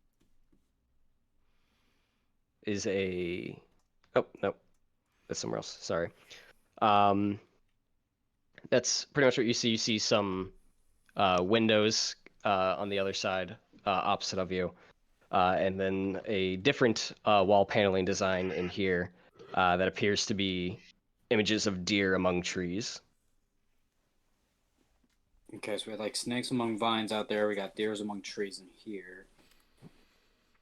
Can I check out the painting on the fireplace? Sure. See if there's anything like behind it or suspicious or whatnot. So I'm gonna walk up here. Give me an investigation check. Oof. 9. It appears to be a normal painting of an alpine vale, sort of mountainous countryside. You do notice that the wood paneling here, though appearing to be deer among the trees, once looking at it further, you see twisted faces carved into the trees and wolves lurking amid the carved foliage. Oh. So Kai's looking at this going like, little twisted artwork. Can I investigate like the table, see if there's anything like on there or anything? Or any like papers or hints or Investigation check. or Scooby? As he keeps searching, Jade's gonna come back out into the main room, and she's going to show the cloak and top hat and just say, I found these. In there are more. Good to know. 15. You see the crystal and silverware laid out. You don't see any sort of like food or anything. It just looks like the table had been set, but nothing beyond that. Okay. How's the dust level in this room compared to the others? Matching, or is this stuff actually clean? Silverware itself seems to be clean. Everything else seems to be caked in dust.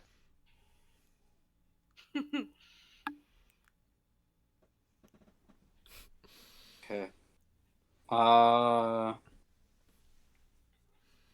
Anything with the fireplace? Can I investigate the fireplace, or does Thrombin want to investigate the fireplace and see if there's any like, I don't know, suspicious of nature? I was gonna say I actually wanted to look at the painting myself. Does it? Well, you can look at both, and then I can go over and help. Would that Like be the investigation, Brian? Yeah, it's a specific object. Ooh. 16. You run your fingers along the frame and across the painting itself. You look behind it to find solid wall. It appears to be a run-of-the-mill painting. And what about the fireplace? Separate roll? No, that was for the full thing. The fireplace... Oh, I got you. Sorry. The fireplace is just a marble fireplace. So I can look at Thrombin. It's like nothing in here. Are there any other doors in this room? There is a door right here. If you saw that. So I'm just gonna tiptoe, or not like tiptoe, but just walk like quietly over.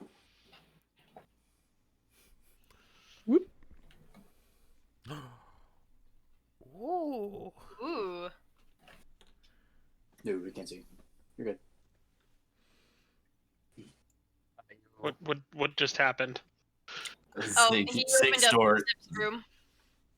Oh, jeez, that's been open. That just opened up? Wow. Yeah. Roll 20, I paid money for this dynamic lighting. I thought you were going to say you opened the door in front of Kevin and I. I'm like, I still see darkness. I did open that one too. It's dark. I did Oh. open that one too. That's funny. Stand by. Anima. Red 5 standing by. Just gonna do laps in the main room.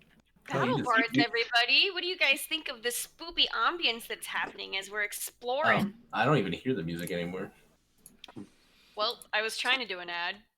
Let's say, me and Thrombey were playing rock, paper, scissors in the room. See if a refresh will fix it. Did the map go dark for everybody? Yes. Yes. Yes. Yes. Alright, we're doing this the old-fashioned way. Already sick of dealing with the lighting and its Well, if it's inefficiency at working. gonna take 10 damn minutes to recognize that I removed it. Holla. Holla. We'll just have to play. It would have added to that layer, but No big. I liked Whatever. it. I liked it though because it's like, oh, I don't know what everybody else sees, so that's. Yeah. yeah, I liked it too. But it's We'll just get there. it's gonna slow us down at this point. Cool. Okay.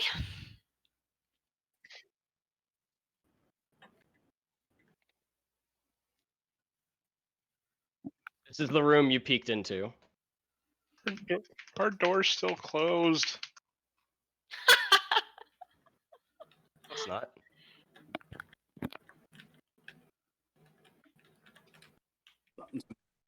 Oh yeah, it is closed. I can't get in. I can't get out. We're stuck. Robin. Go around. Go around. There you Yeah, like that. Just Hey, yeet I'm yourself out. So I'm just gonna Spartan kick the door. You know, can I do that? Can I kick the door?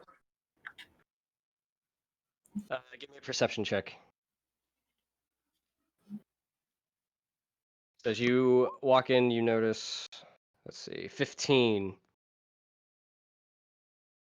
See, the room, much like the others, is oak paneled. And this appears to be like a hunter's den or a trophy room. Mounted above the fireplace is the stag head that you saw earlier. Positioned around the outskirts of the room appear to be 3 stuffed wolves.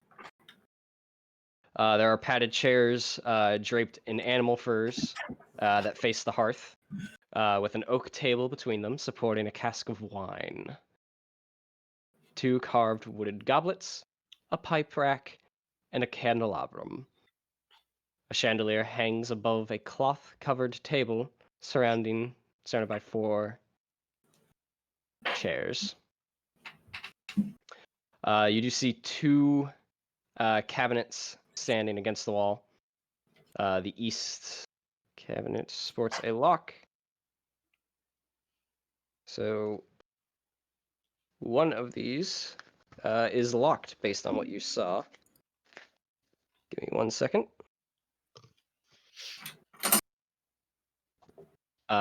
This cabinet is locked for you.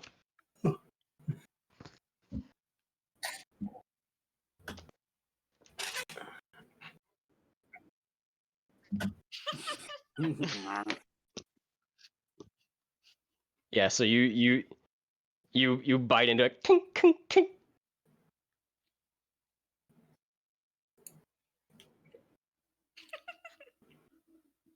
You okay in there, Zips?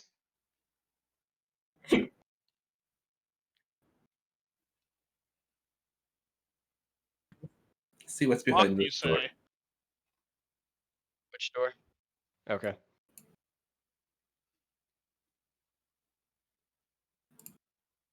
We're all taking turns opening a room. Cabinet Zips appears to be unlocked.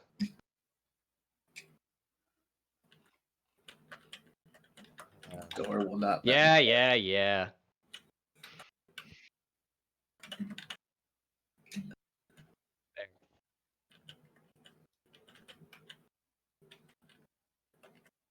Oh, yay. As you walk in, Eltharion, to what appears to be a kitchen. The kitchen seems to be tidy. There is dishware, cookware, and utensils neatly placed on the shelves. Utensily. A work table has a cutting board from where you can see, and a rolling pin, and a stove stands near the far wall. Good. And then there's another door there. The piping appears to run against the wall and then up through the ceiling of the stove, or from the stove. Is it warm at all, or is it cold? Place your hand to it. It's cold.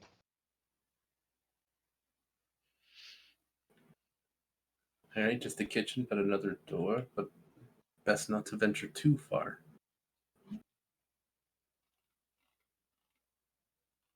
You see this little nook over here, though. I was about to say, I want to see the nook. Thrumbin.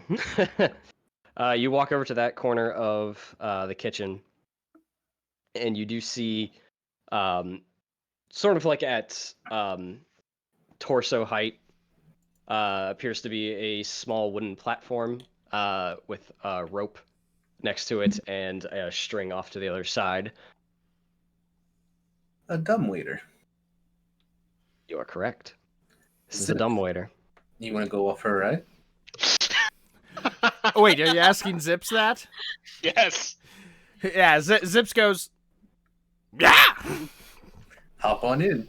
If there's any trouble, just holler and we'll drop you back down. Oh my god. Zips clambers into the dumbwaiter. You want to go up or down? Up, because that's away from the monster, right? Oh my god. I start lowering him down. No. So you go to pull it down and it doesn't move. There is nothing beneath this dumbwaiter. Oh. You lucked out this time, Zips.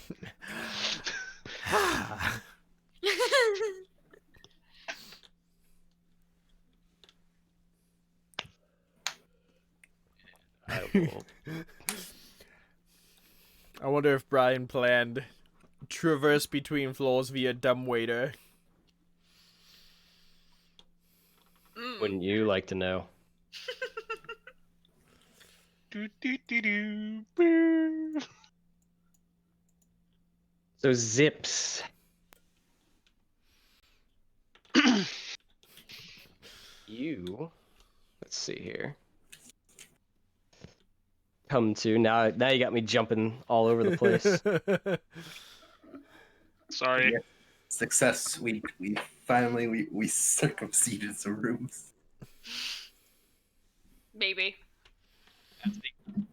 As they pull the rope to let you go up, go ahead and give me an acrobatics check. Oh, no. Zips is about to fall. So, Thumper, you want to go check out that other room? Oh, no. Boy.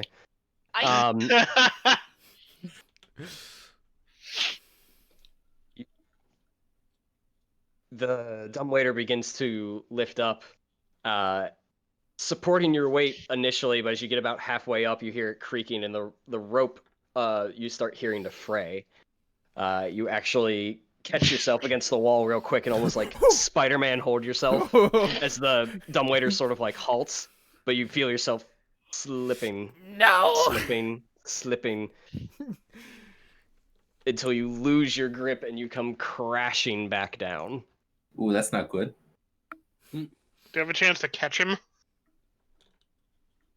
Give me a dexterity saving throw to catch him. Or just a dex check, sorry, not a saving throw. Oh, you're fine. There you go. 16, yeah, you see it coming down, and you...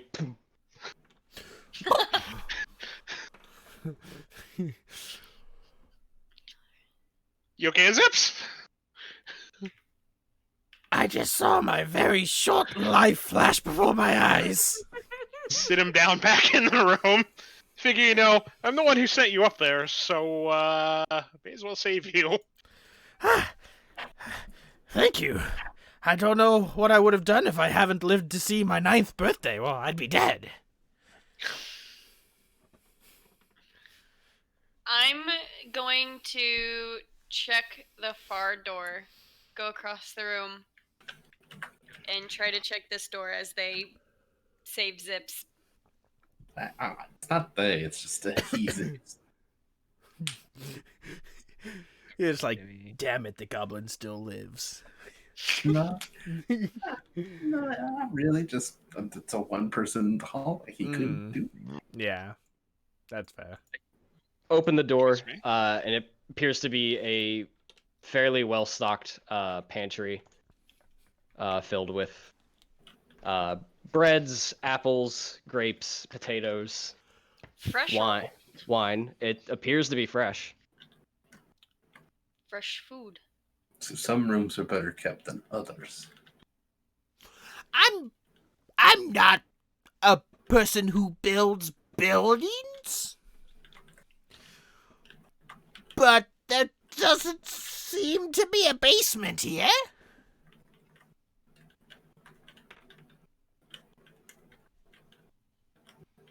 Maybe we gotta look around a little bit more. What the heck is that? That's the in the room I checked. Yeah, that. That's that a closed Okay. coat hanger. Mm-hmm. Okay. Well, looks like we could just only go one way up. Looks like it. So you guys continue on up. Yeah. Yeah. Okay. It's your funeral. I mean, what? Cool. Level 1. How are you getting it to show your movement, Matt? When you're dragging your token, if you right-click, you can put little breaks. Okay. I'm relearning a thing I haven't used in 4 years. There's a I'm ruler. still learning it, and I've been using it for over 1.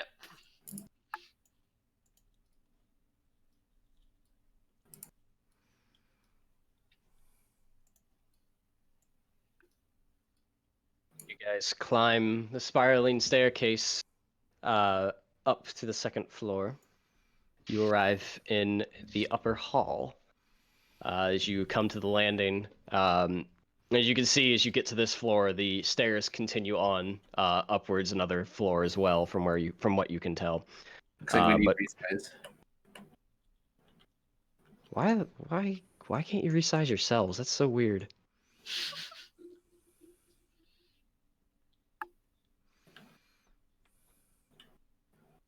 All right. You come to the upper hall, and you see unlit oil lamps mounted on the walls. And this hall itself seems to be a bit more elegant, a bit more uppity. There's a mantelpiece across the way with a wood-framed portrait that appears to be of a family. You see a older male individual and a female, 2 small children that are all smiling. And in the arms of the father appears to be a swaddled baby. Do the children look like the 2 we spoke with? Yeah, they do. I want to take a look at this painting as well. Okay, give me investigation 13. You look over at the painting. You do pick up on the mother's expression, that she seems to be slightly looking towards the swaddled baby, and she has this look of displeasure. You inspect the frame behind the wall, and you don't seem to find anything terribly out of the ordinary. Okay. Can I check? Is this a door right here? Yes. You're so big. Sorry, I put my thing on when everyone else. Phrasing. At the monastery, they call me Big Kai. Okay, I want to check out, just kind of like look through the door and see if anything peculiar is in there. Yes. Once this lets me do stuff. What the heck? Reveal. Thank you. Ooh, that's a big You room. see a large hall with chairs basically placed around the perimeter. You see a harp in one section of the room and a piano with a bench in another. So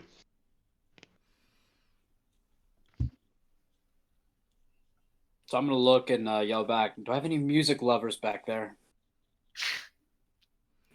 You yell back? Not a yell, but I say it like loud enough so you guys can hear me.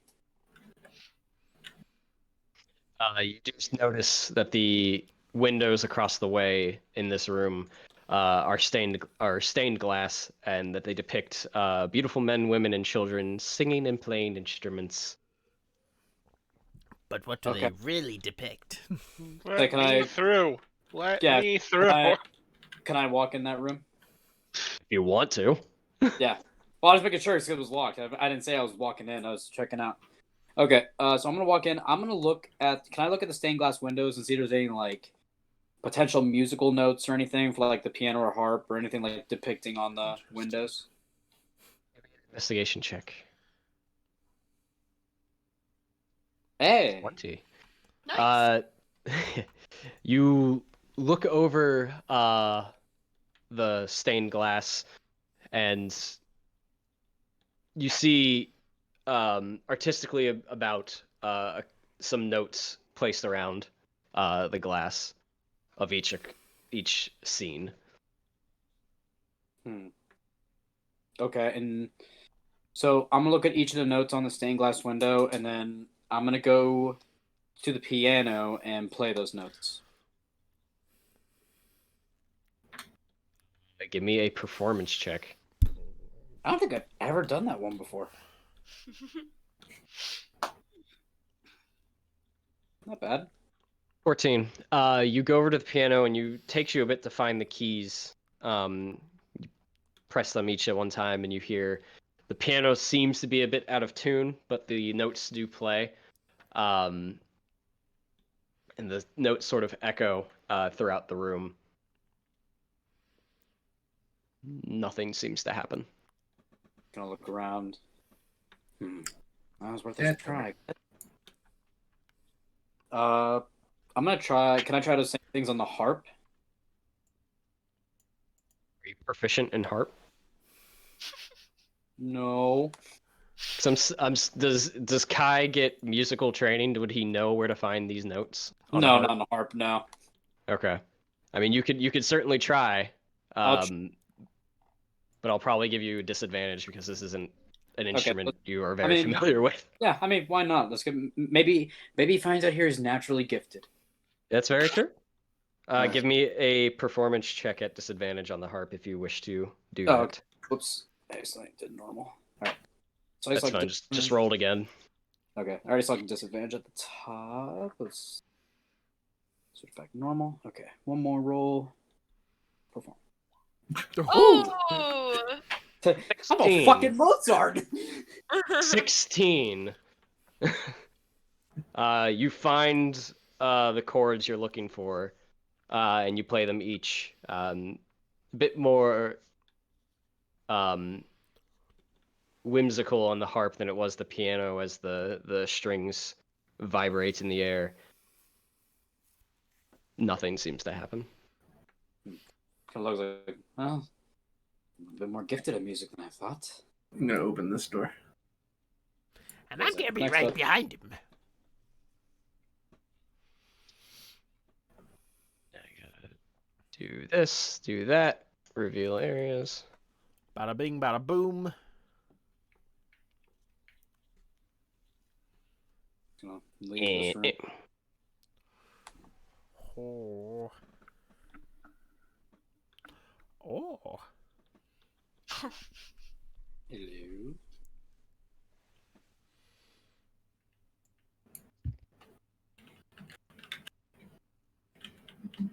You look inside this room, you see red velvet drapes cover the windows of this room.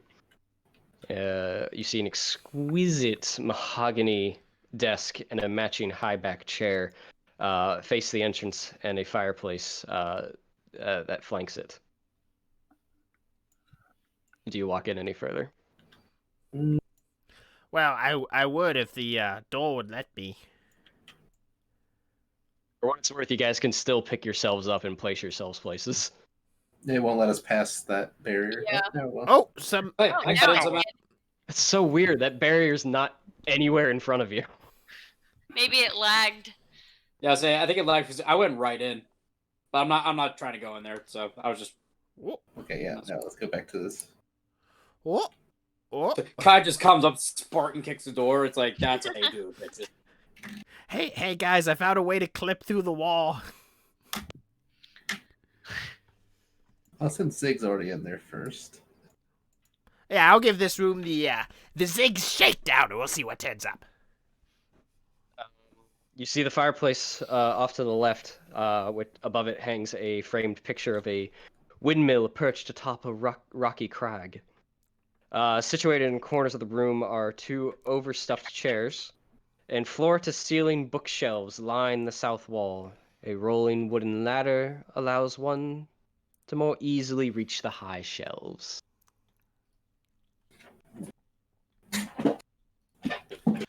Go look at the bookshelves and see if there's any books that stand particularly out. An investigation check.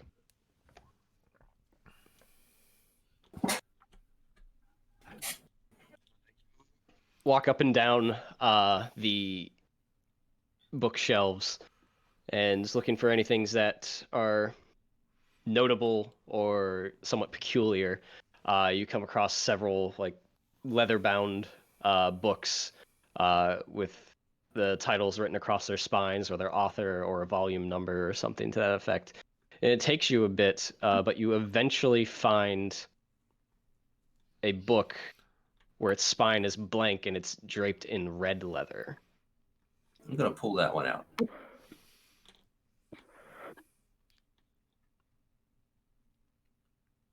And I'll open the book. You pull the book out, and as you do, you hear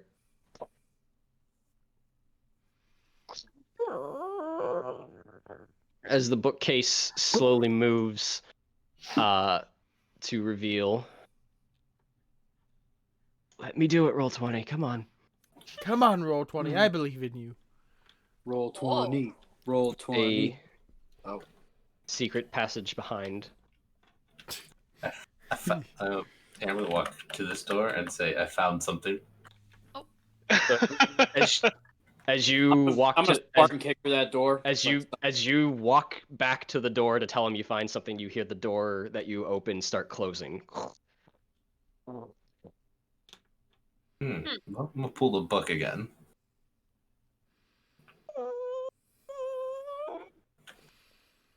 See? Come on. I'm gonna hold it open for everybody to get it. Is that a body in there? As Altharian holds the door open, it looks like Kai walks in. You see several more bookshelves packed with tomes and other novels.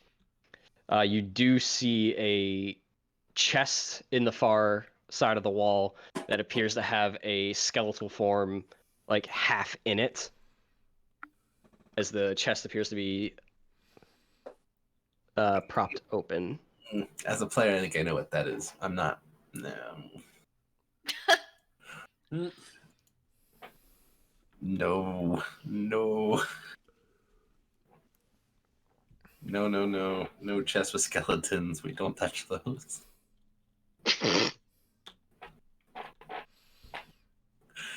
No mimics today. What are we doing? I'm holding the door open. I'm not so in I'm there. gonna look at go. What? And I'm just gonna just point at the chest and the skeleton.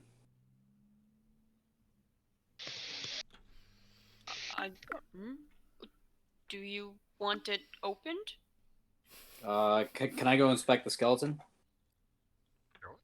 I was about to offer that. Have at it. What? Not that one. Natural one. Natural one. Sorry, what was the check? Skip investigation check. Okay. Nice. So you walk over to this wooden chest with clawed iron feet that stands against the wall. Its lid is half closed. Sticking out of the chest is the skeleton that appears to be in leather armor.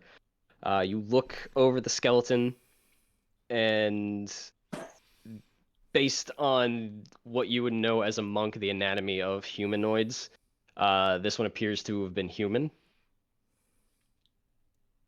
And you see stuck in bits of his leather appear to be small darts, with another one laying on the ground. Okay, can I inspect the darts? Or at least Mhm. pick up the one that's on the ground, kind of look at it, inspect it for poison or. Yeah, so give me. Just give me a medicine check.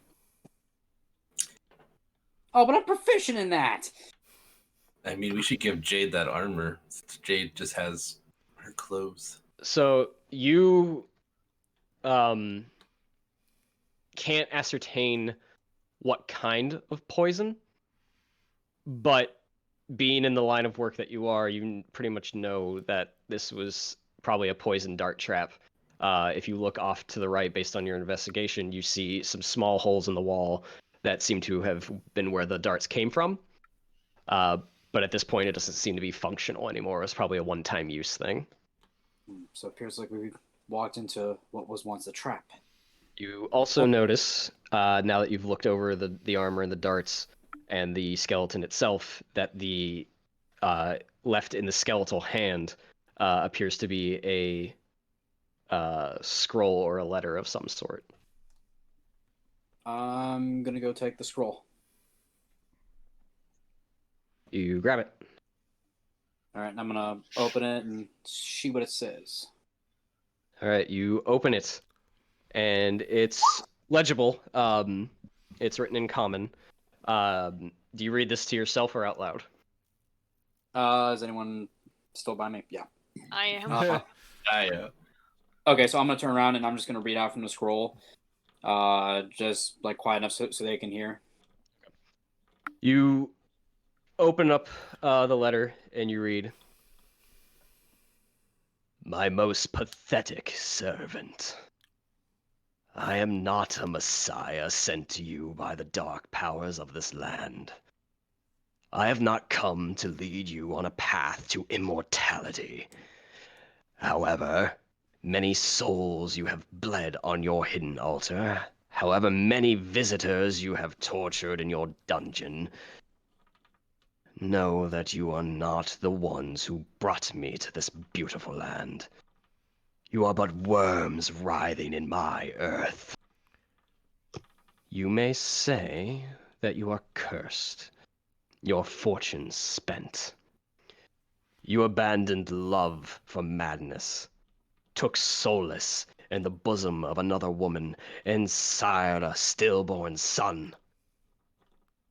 Cursed by darkness. Of that I have no doubt. Save you from your wretchedness? I think not. I must prefer you as you are. Your dreadlord and master, Strahd von Zordvich." And here we have the first announcement from the big bad. Well, that explains the painting, I'm guessing. I don't understand. Neither do I. I'm scared. Or in that chest when you pull that out. I'm assuming since the mechanism period it's not working, I'm gonna just like peek inside over the skeleton. Okay. You peek inside. You see a couple of books with black leather, a couple of scrolls, and appears to be another sealed, like wax sealed envelope. Knowledge is power. I'm gonna take out the wax sealed envelope. Okay. And I will. I'm actually gonna. Yeah, I'll stay in there, I guess. Yeah, I'll open the letter in there and I'll read that one as well. You break the seal and you open it up, and it appears to be the a last will and testament. Mm. You read through it, and it seems everything, the house. You scan through, and you see a couple of things: the house, the windmill, and all other family property are bequeathed to Rosavalada and Thorbolt. Would you like me to spell those? Yeah. Rosa Valda,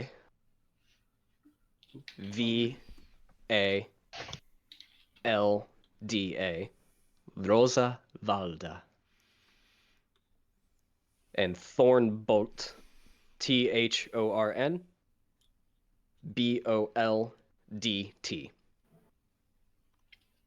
Durst. Everything is to be bequeathed to Rosa Valda and Thornbolt Durst, Durst. In the event of their parents' deaths, the will seems to be signed by Gustav and Elizabeth Durst. Wasn't the kid outside named Thorn? You recall that the eldest referred to the smaller one as Thorn.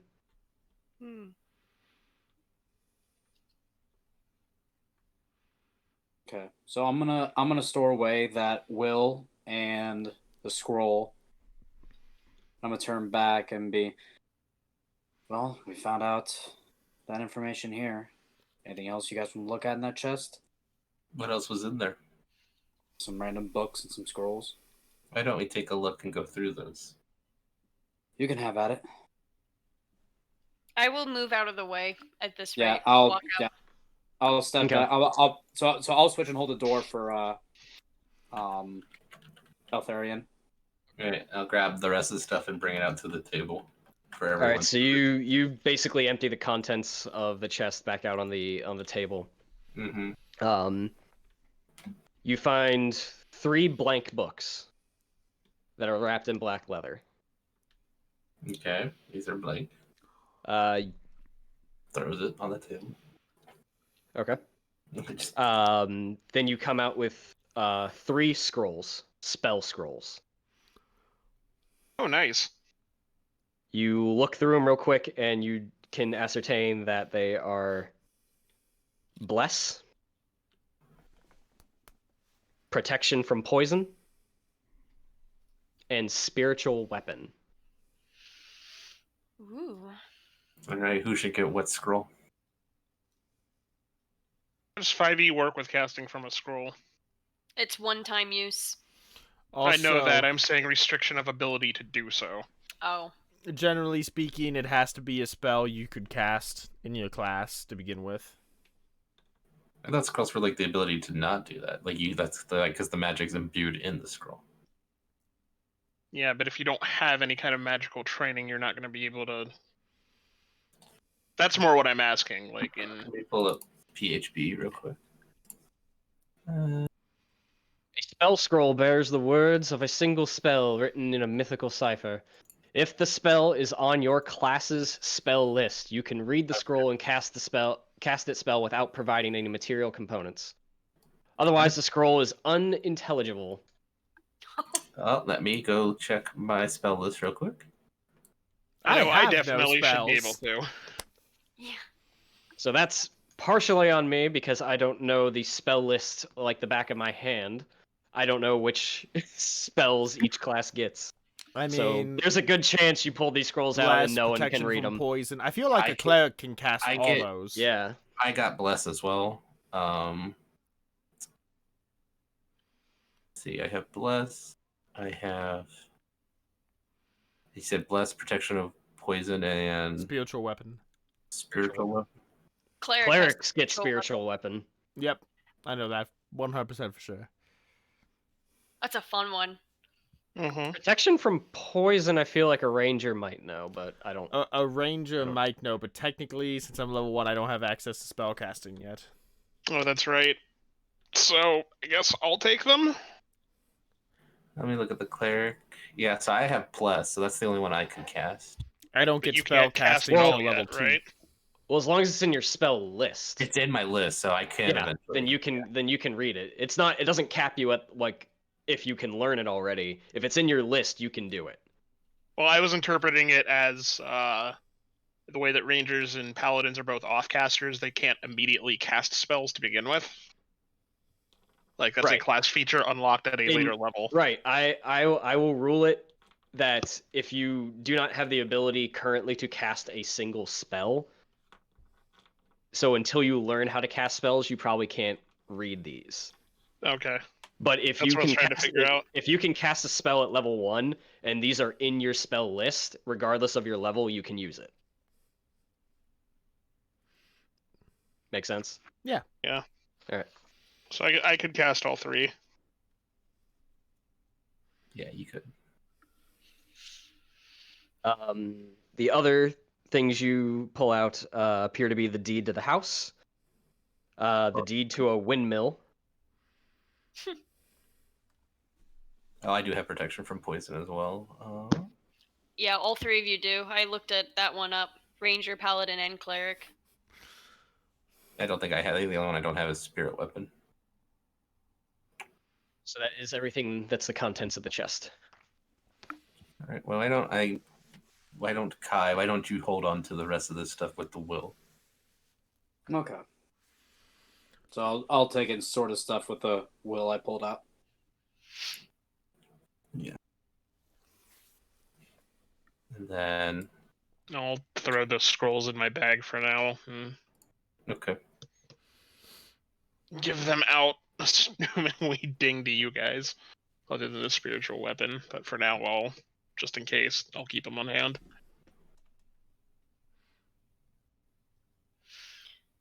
I'll move down here to the table. Grab the stuff. I'm going to walk out. This is a door right here. Mm-hmm. Yes. I will take a look. Pretty sure I've seen this area, depending on how high the dumbwaiter went. Yep. Oh yeah, Oh. I need one more level, and then I'll have spellcasting. I'll have key. Open the door. Immediately to your left, you see another door. You see 2 beds out in front of you with footlockers. And as you walk in, you see behind you in the corner to be a shaft for the dumbwaiter that did not quite make all the way up. What about the door behind me or right next to me?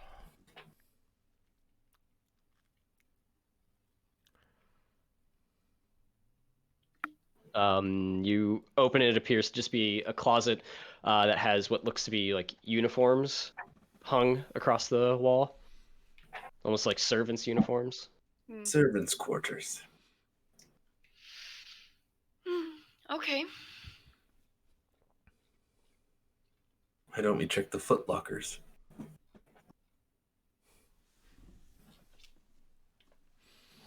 Go for it. All right, I'll check this footlocker. You open it up. Empty. I'll check the other one. Empty. Yeah, that's what I thought. Ooh, what are we missing? There's a 3rd floor. Oh, upstairs? Yeah, there's more upstairs. Oh. Yeah. I said that once you guys got here, the stairs bad. continue, but you stopped I totally here. forgot that. Okay. My bad. How go to dare the- you? Do you go up to the next floor? Yeah. All right, let me mess with some things because dynamic lighting is the bane of my existence now. This is such a cool thing. I paid for it. I want my damn money back now. The only other reason I subscribed to Roll20 was to increase my storage space because between all the tokens and the maps I do, I ran out so fast. Fair enough. I do like that dynamic lighting, though. I really like it too, but It's a common problem, it seems. It worked well for me in one campaign.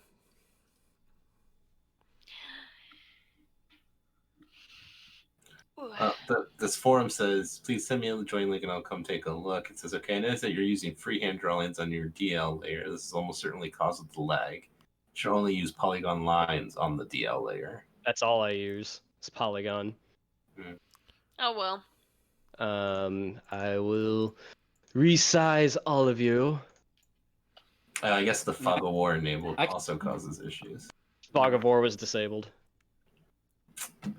I don't know. I can't. Now I'm Bob Ross with glasses. Also, if your name is Brian, it also causes issues. Oh, you see, that makes sense. All right. So you guys make your way up to the 3rd floor. There we go. Now I'm on there. Oh, good. Now I can resize you. Sorry. I mean, I to couldn't me, track you it. are giants. All right. So you guys make your way up to the 3rd floor with a spiraling staircase. You walk up to the top landing of a balcony. Directly ahead of you, you see a statuesque knight's armor standing there with a sword to the floor. Off to the right, you see a small hallway and a double wooden door, and then another door there, and one to your left.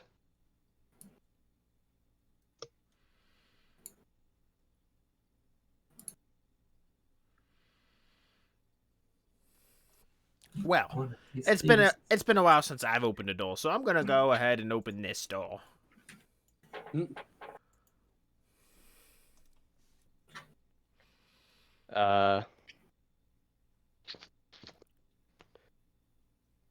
many things. How dare this campaign have a lot of cool stuff?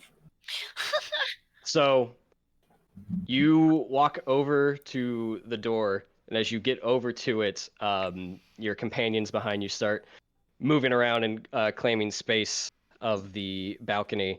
And as you go to open the door, you hear like a metal creaking, and you turn around as you see Jade walk over, sort of like looking in your direction. But right next to her, you see that armor immediately start to move and bring up its sword and comes right down onto Jade. Do I see this? I'm assuming everybody sees it. You're all about to see it. Can I draw my sword and brief like just hop in and block? Okay, not yet, because we're gonna end up in initiative here in just a second. But it makes one surprise attack at Jade. Of course, because I was about to be like, what does this armor look like? And with a 10, That's what it looks like. With a 10, we'll miss. And I need everyone to roll initiative. Click your token first before you hit initiative. God damn it. Click your token first, you said? Yeah. Yeah. And then click on initiative. Oh, not too bad, not too bad. Kai's sleeping on the job a little bit. Also going last. Oh. We got 3 of us with 5s, Kevin. Nat one's everywhere. Discord 5. Oh, that's a bad guy that has a 5. And so do I, and so does That's funny. Kevin. At the top of the round, we have Zips. Zips is gonna do what Zips does best, and that is zip. Zips is going to go ahead and quickly withdraw both short swords. Both. and is going to zip up to the statue. And I gotta turn down battle bots here, actually. Yeah, It's slightly louder. it's deafening. It's a great track, but it is a little loud. And I'm going to... Oh, wait, this is a terrible idea. I'm already committed, though. Yes, you are. So instead of... I'm going to go ahead and swing at it with my main hand short sword. Roll attack. 22 will hit.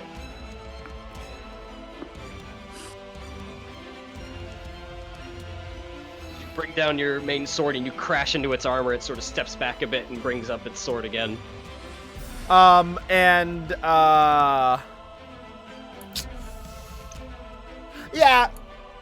Why not? I'm going to go ahead and attack with my offhand, too.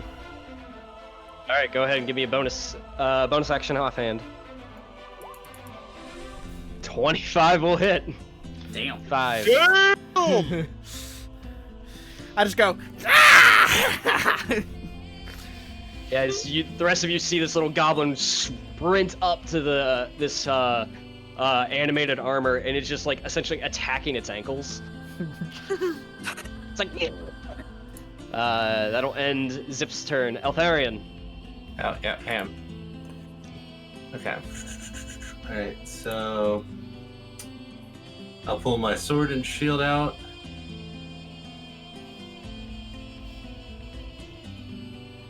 And I'll move to this side to flank. And I will slash at it with my longsword, because that's pretty much all I got. Go ahead, roll attack. 16, as you bring up your longsword and you come back down on it, it raises its arm and it just collapses into the armor and actually fends it off. Damn, okay. It's higher than 16. That's it, I don't have any other action. Jade. How tough does this thing look? It's a suit of armor. Okay. It's a sissy. Like a really tough suit of armor? Like does the metal of the armor seem like almost impenetrable, I guess, or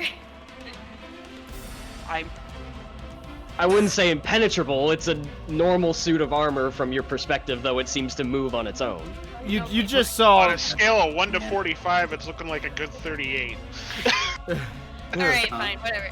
So Jade is gonna see that it attacked her, or tried to, and you suddenly see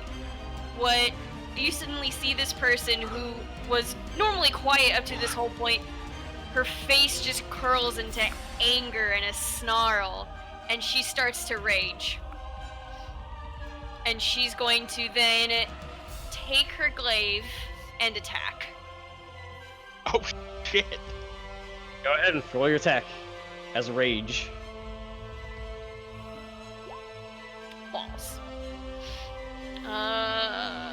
Just advantage on strength checks for now. Yeah, because I Okay. can't have reckless yet. As you... Go ahead. Nope, that's it. I went Oh. blah. Oh, so as you swing the glaive, the armor just, like, slowly, but is able to just step back and your glaive catches air. That's my turn. Alright, that brings us to the animated armor, who is going to look at Zips. Actually, no, Zips. I was hoping someone else would do damage. Yeah. I had to think about that for a minute. And he is going to make 2 attacks. Ooh. First one is a 19. Yeah, that hits. The second one is a 12. Misses. Ooh. You take 6 bludgeoning damage. Ooh. As the first attack comes down, like right on top of your head, he uses the pommel of the sword, and he comes back up to make a swing and just cuts just high over your head. That'll end its turn. Thromben. All right. So we're gonna. And hold on. Boom, boom.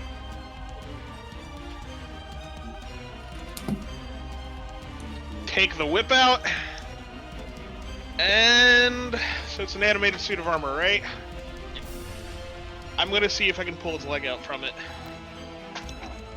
Go for it. Make your attack. Roll an attack. Right.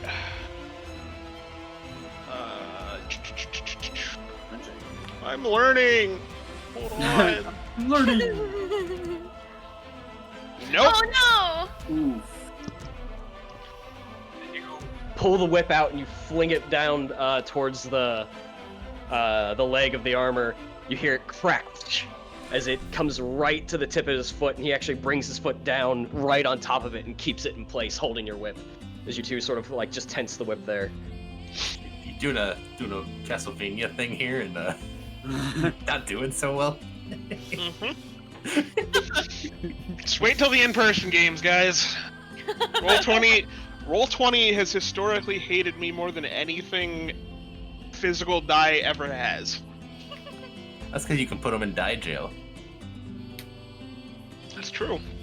Kai, you're up. You know what I've done? I've restarted the browser. It's like, nope, goodbye, Roll20. This browser's dead to me. Alright, so I'm gonna move to here. I'm able to make a melee attack? Yeah. Alright, so I'm gonna bring out my short sword and I'm going to attack him. Go for it. As you bring out your sword and you come down, you come right through his guard, and at the last second he sort of moves his shoulder, knocks your wrist, and completely takes your attack off kilter. You just barely miss. Guys, we know what the AC is. It's high. I mean, it's armor. Yeah. That's it for me. Zips. Yeah.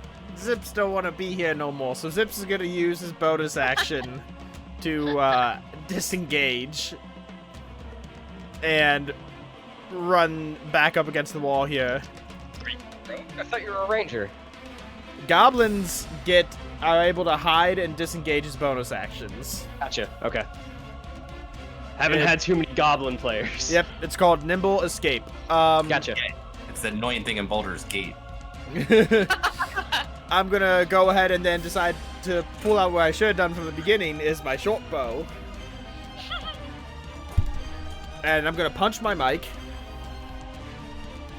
And I'm going to just ping an arrow. As you see this goblin scurry away like, nope, nope, nope, nope, nope. What's my favorite enemy again? I don't remember. Oh, humanoids. It's your favorite enemy, animated suits of armor? No. I didn't think so, but I And forgot it what I doesn't made matter. it. Hey. 19 will hit. Go ahead and roll damage. Since no one else is hitting this, I'm gonna go ahead and once per, as long as the creature size is larger than me, which I'm assuming this armor is medium. I'm gonna go ahead and add my Fury of the Small to this, which will add just 1 extra point of damage. So, 8. All right. As you release the arrow and it actually makes its way through the visor of the helmet, so it just sort of sticks in there, and you just see it just sort of wiggling about. Eltharion. Going to swing my sword again. Vanquish the evil. Nope. Please. Don't. 7 will miss. Don't worry, guys. Zips has got this. I swear, this worked last time when I played Salthos in Lord of the Rings. This strategy worked out well. Actions or movement? No. Okay. Jade.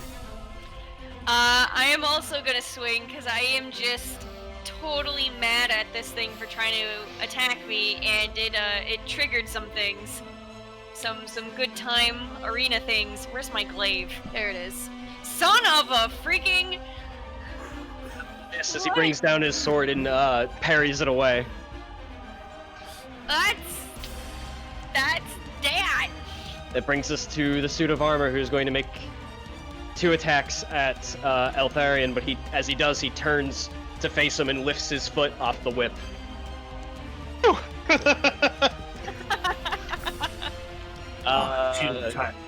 He rolls an 11 and a 9, both of which will miss.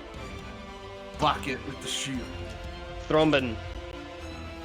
Pull it back and try the same damn thing again. I believe in you. I I don't. believe in all of us. I Pray don't harder. either. Pray harder to your god. But Natural 20! That is a comeback if I've seen it. So you bring the whip back, you see it arc behind, everyone sees it arc behind Thrombin, almost enveloping him, and he brings it back out.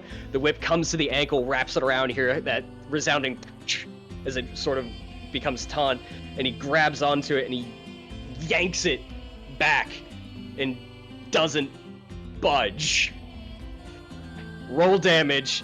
This would have knocked him prone if he wasn't immune to prone. I gotcha. So I'm giving Okay. you damage for the natural 20. I appreciate that. Thank you. Where'd my window go?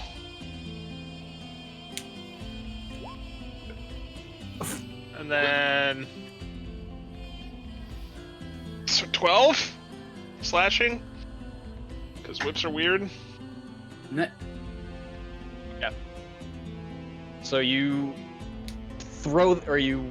take the whip and you wrap it around his ankle, you pull it back, and he slips a bit and comes down, but he doesn't move any further than that. You unravel the whip, you bring it back, and this time you fling it right back at the helmet, and it wraps around where the neck would be.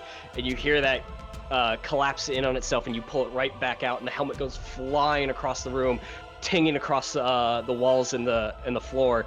And what you're left with is essentially a headless form that looks shifts its shoulders in your direction and just takes one step, and the entire suit of armor just collapses in on itself to the floor.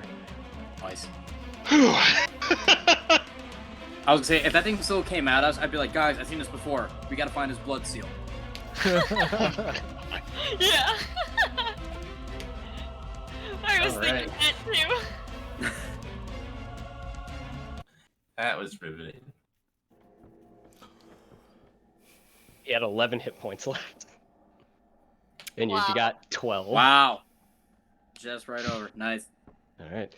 So as all of you sort of catch your breath from the surprise of an animated suit of armor that came out and attacked one of your companions and had a small skirmish atop this balcony in this house. You take a moment, some of you a little damaged, little hurt. You hear that eerie silence fall over the house again now that the battle has ceased. Floorboards sort of creaking just as the house itself just sort of moves with the weather and the humidity. And you all just sort of silently look at each other like, what the hell was that? And that is where we're going to end tonight. Oh. Oh, no, like, I was about to ask something. It's like, I don't care because I intentionally took the rest of the week off to actually give myself a little vacation. But So, that is where we're going to end session 1 of Curse of Strahd. Well, that was a very fun first session. that was You ominous. guys- Love it. You guys got some information, and I was sort of laughing because I could hear your guys' brains going on the first and second floor like, there's nothing fucking here. What the hell are we supposed to be doing? There's nothing wrong with this house. And I'm like, that's the creepy part. There's nothing here. It was very tense because it was like, okay, there's nothing on the first 2 floors. What's gonna be on the 3rd floor? Well, and it was well, like there was. We found the hidden room. Yeah. Yeah. We're on third. So, we will pick this up at a later date at someone's home Yay! with, To be determined. with physical dice. But we will figure that out later. So thank you all for stopping by for our Adventure Checks Halloween special. I hope you enjoyed it. We will be back next week, returning to our main campaign with the Darkening of Mirkwood. Tomorrow night we'll be live with Lindsay as she continues to paint a couple of miniatures. She will be painting miniatures for our Strahd campaign. And other than that, ordinarily this Friday we would be doing Baldur's Gate, but we are occupied this Friday, so perhaps next week we'll figure that out. But so our only stream left for this week is tomorrow night. Are we occupied? What do we do? Shut up, Lindsay. I don't remember things. We're occupied with her shit, I thought, so unless I'm wrong, she needs to tell me something. Alright, now I gotta rethink everything else. Okay, well... Thanks, everyone. Our PR person just gave me a PR blunder, live on air. Thanks. Wait, no, I was just confused, that's all. Then you discuss it off screen. Like, shut up, Lindsay. Well, never mind. Now I need to figure something out because I thought we were busy. Anywho, we will see you all later. Thanks for joining us tonight. See you tomorrow night, and the rest of us will see you next week. This is what happens when we get married and have 2 vacations in a row. Bye. Is that for married? So, good night. Thank you, everybody.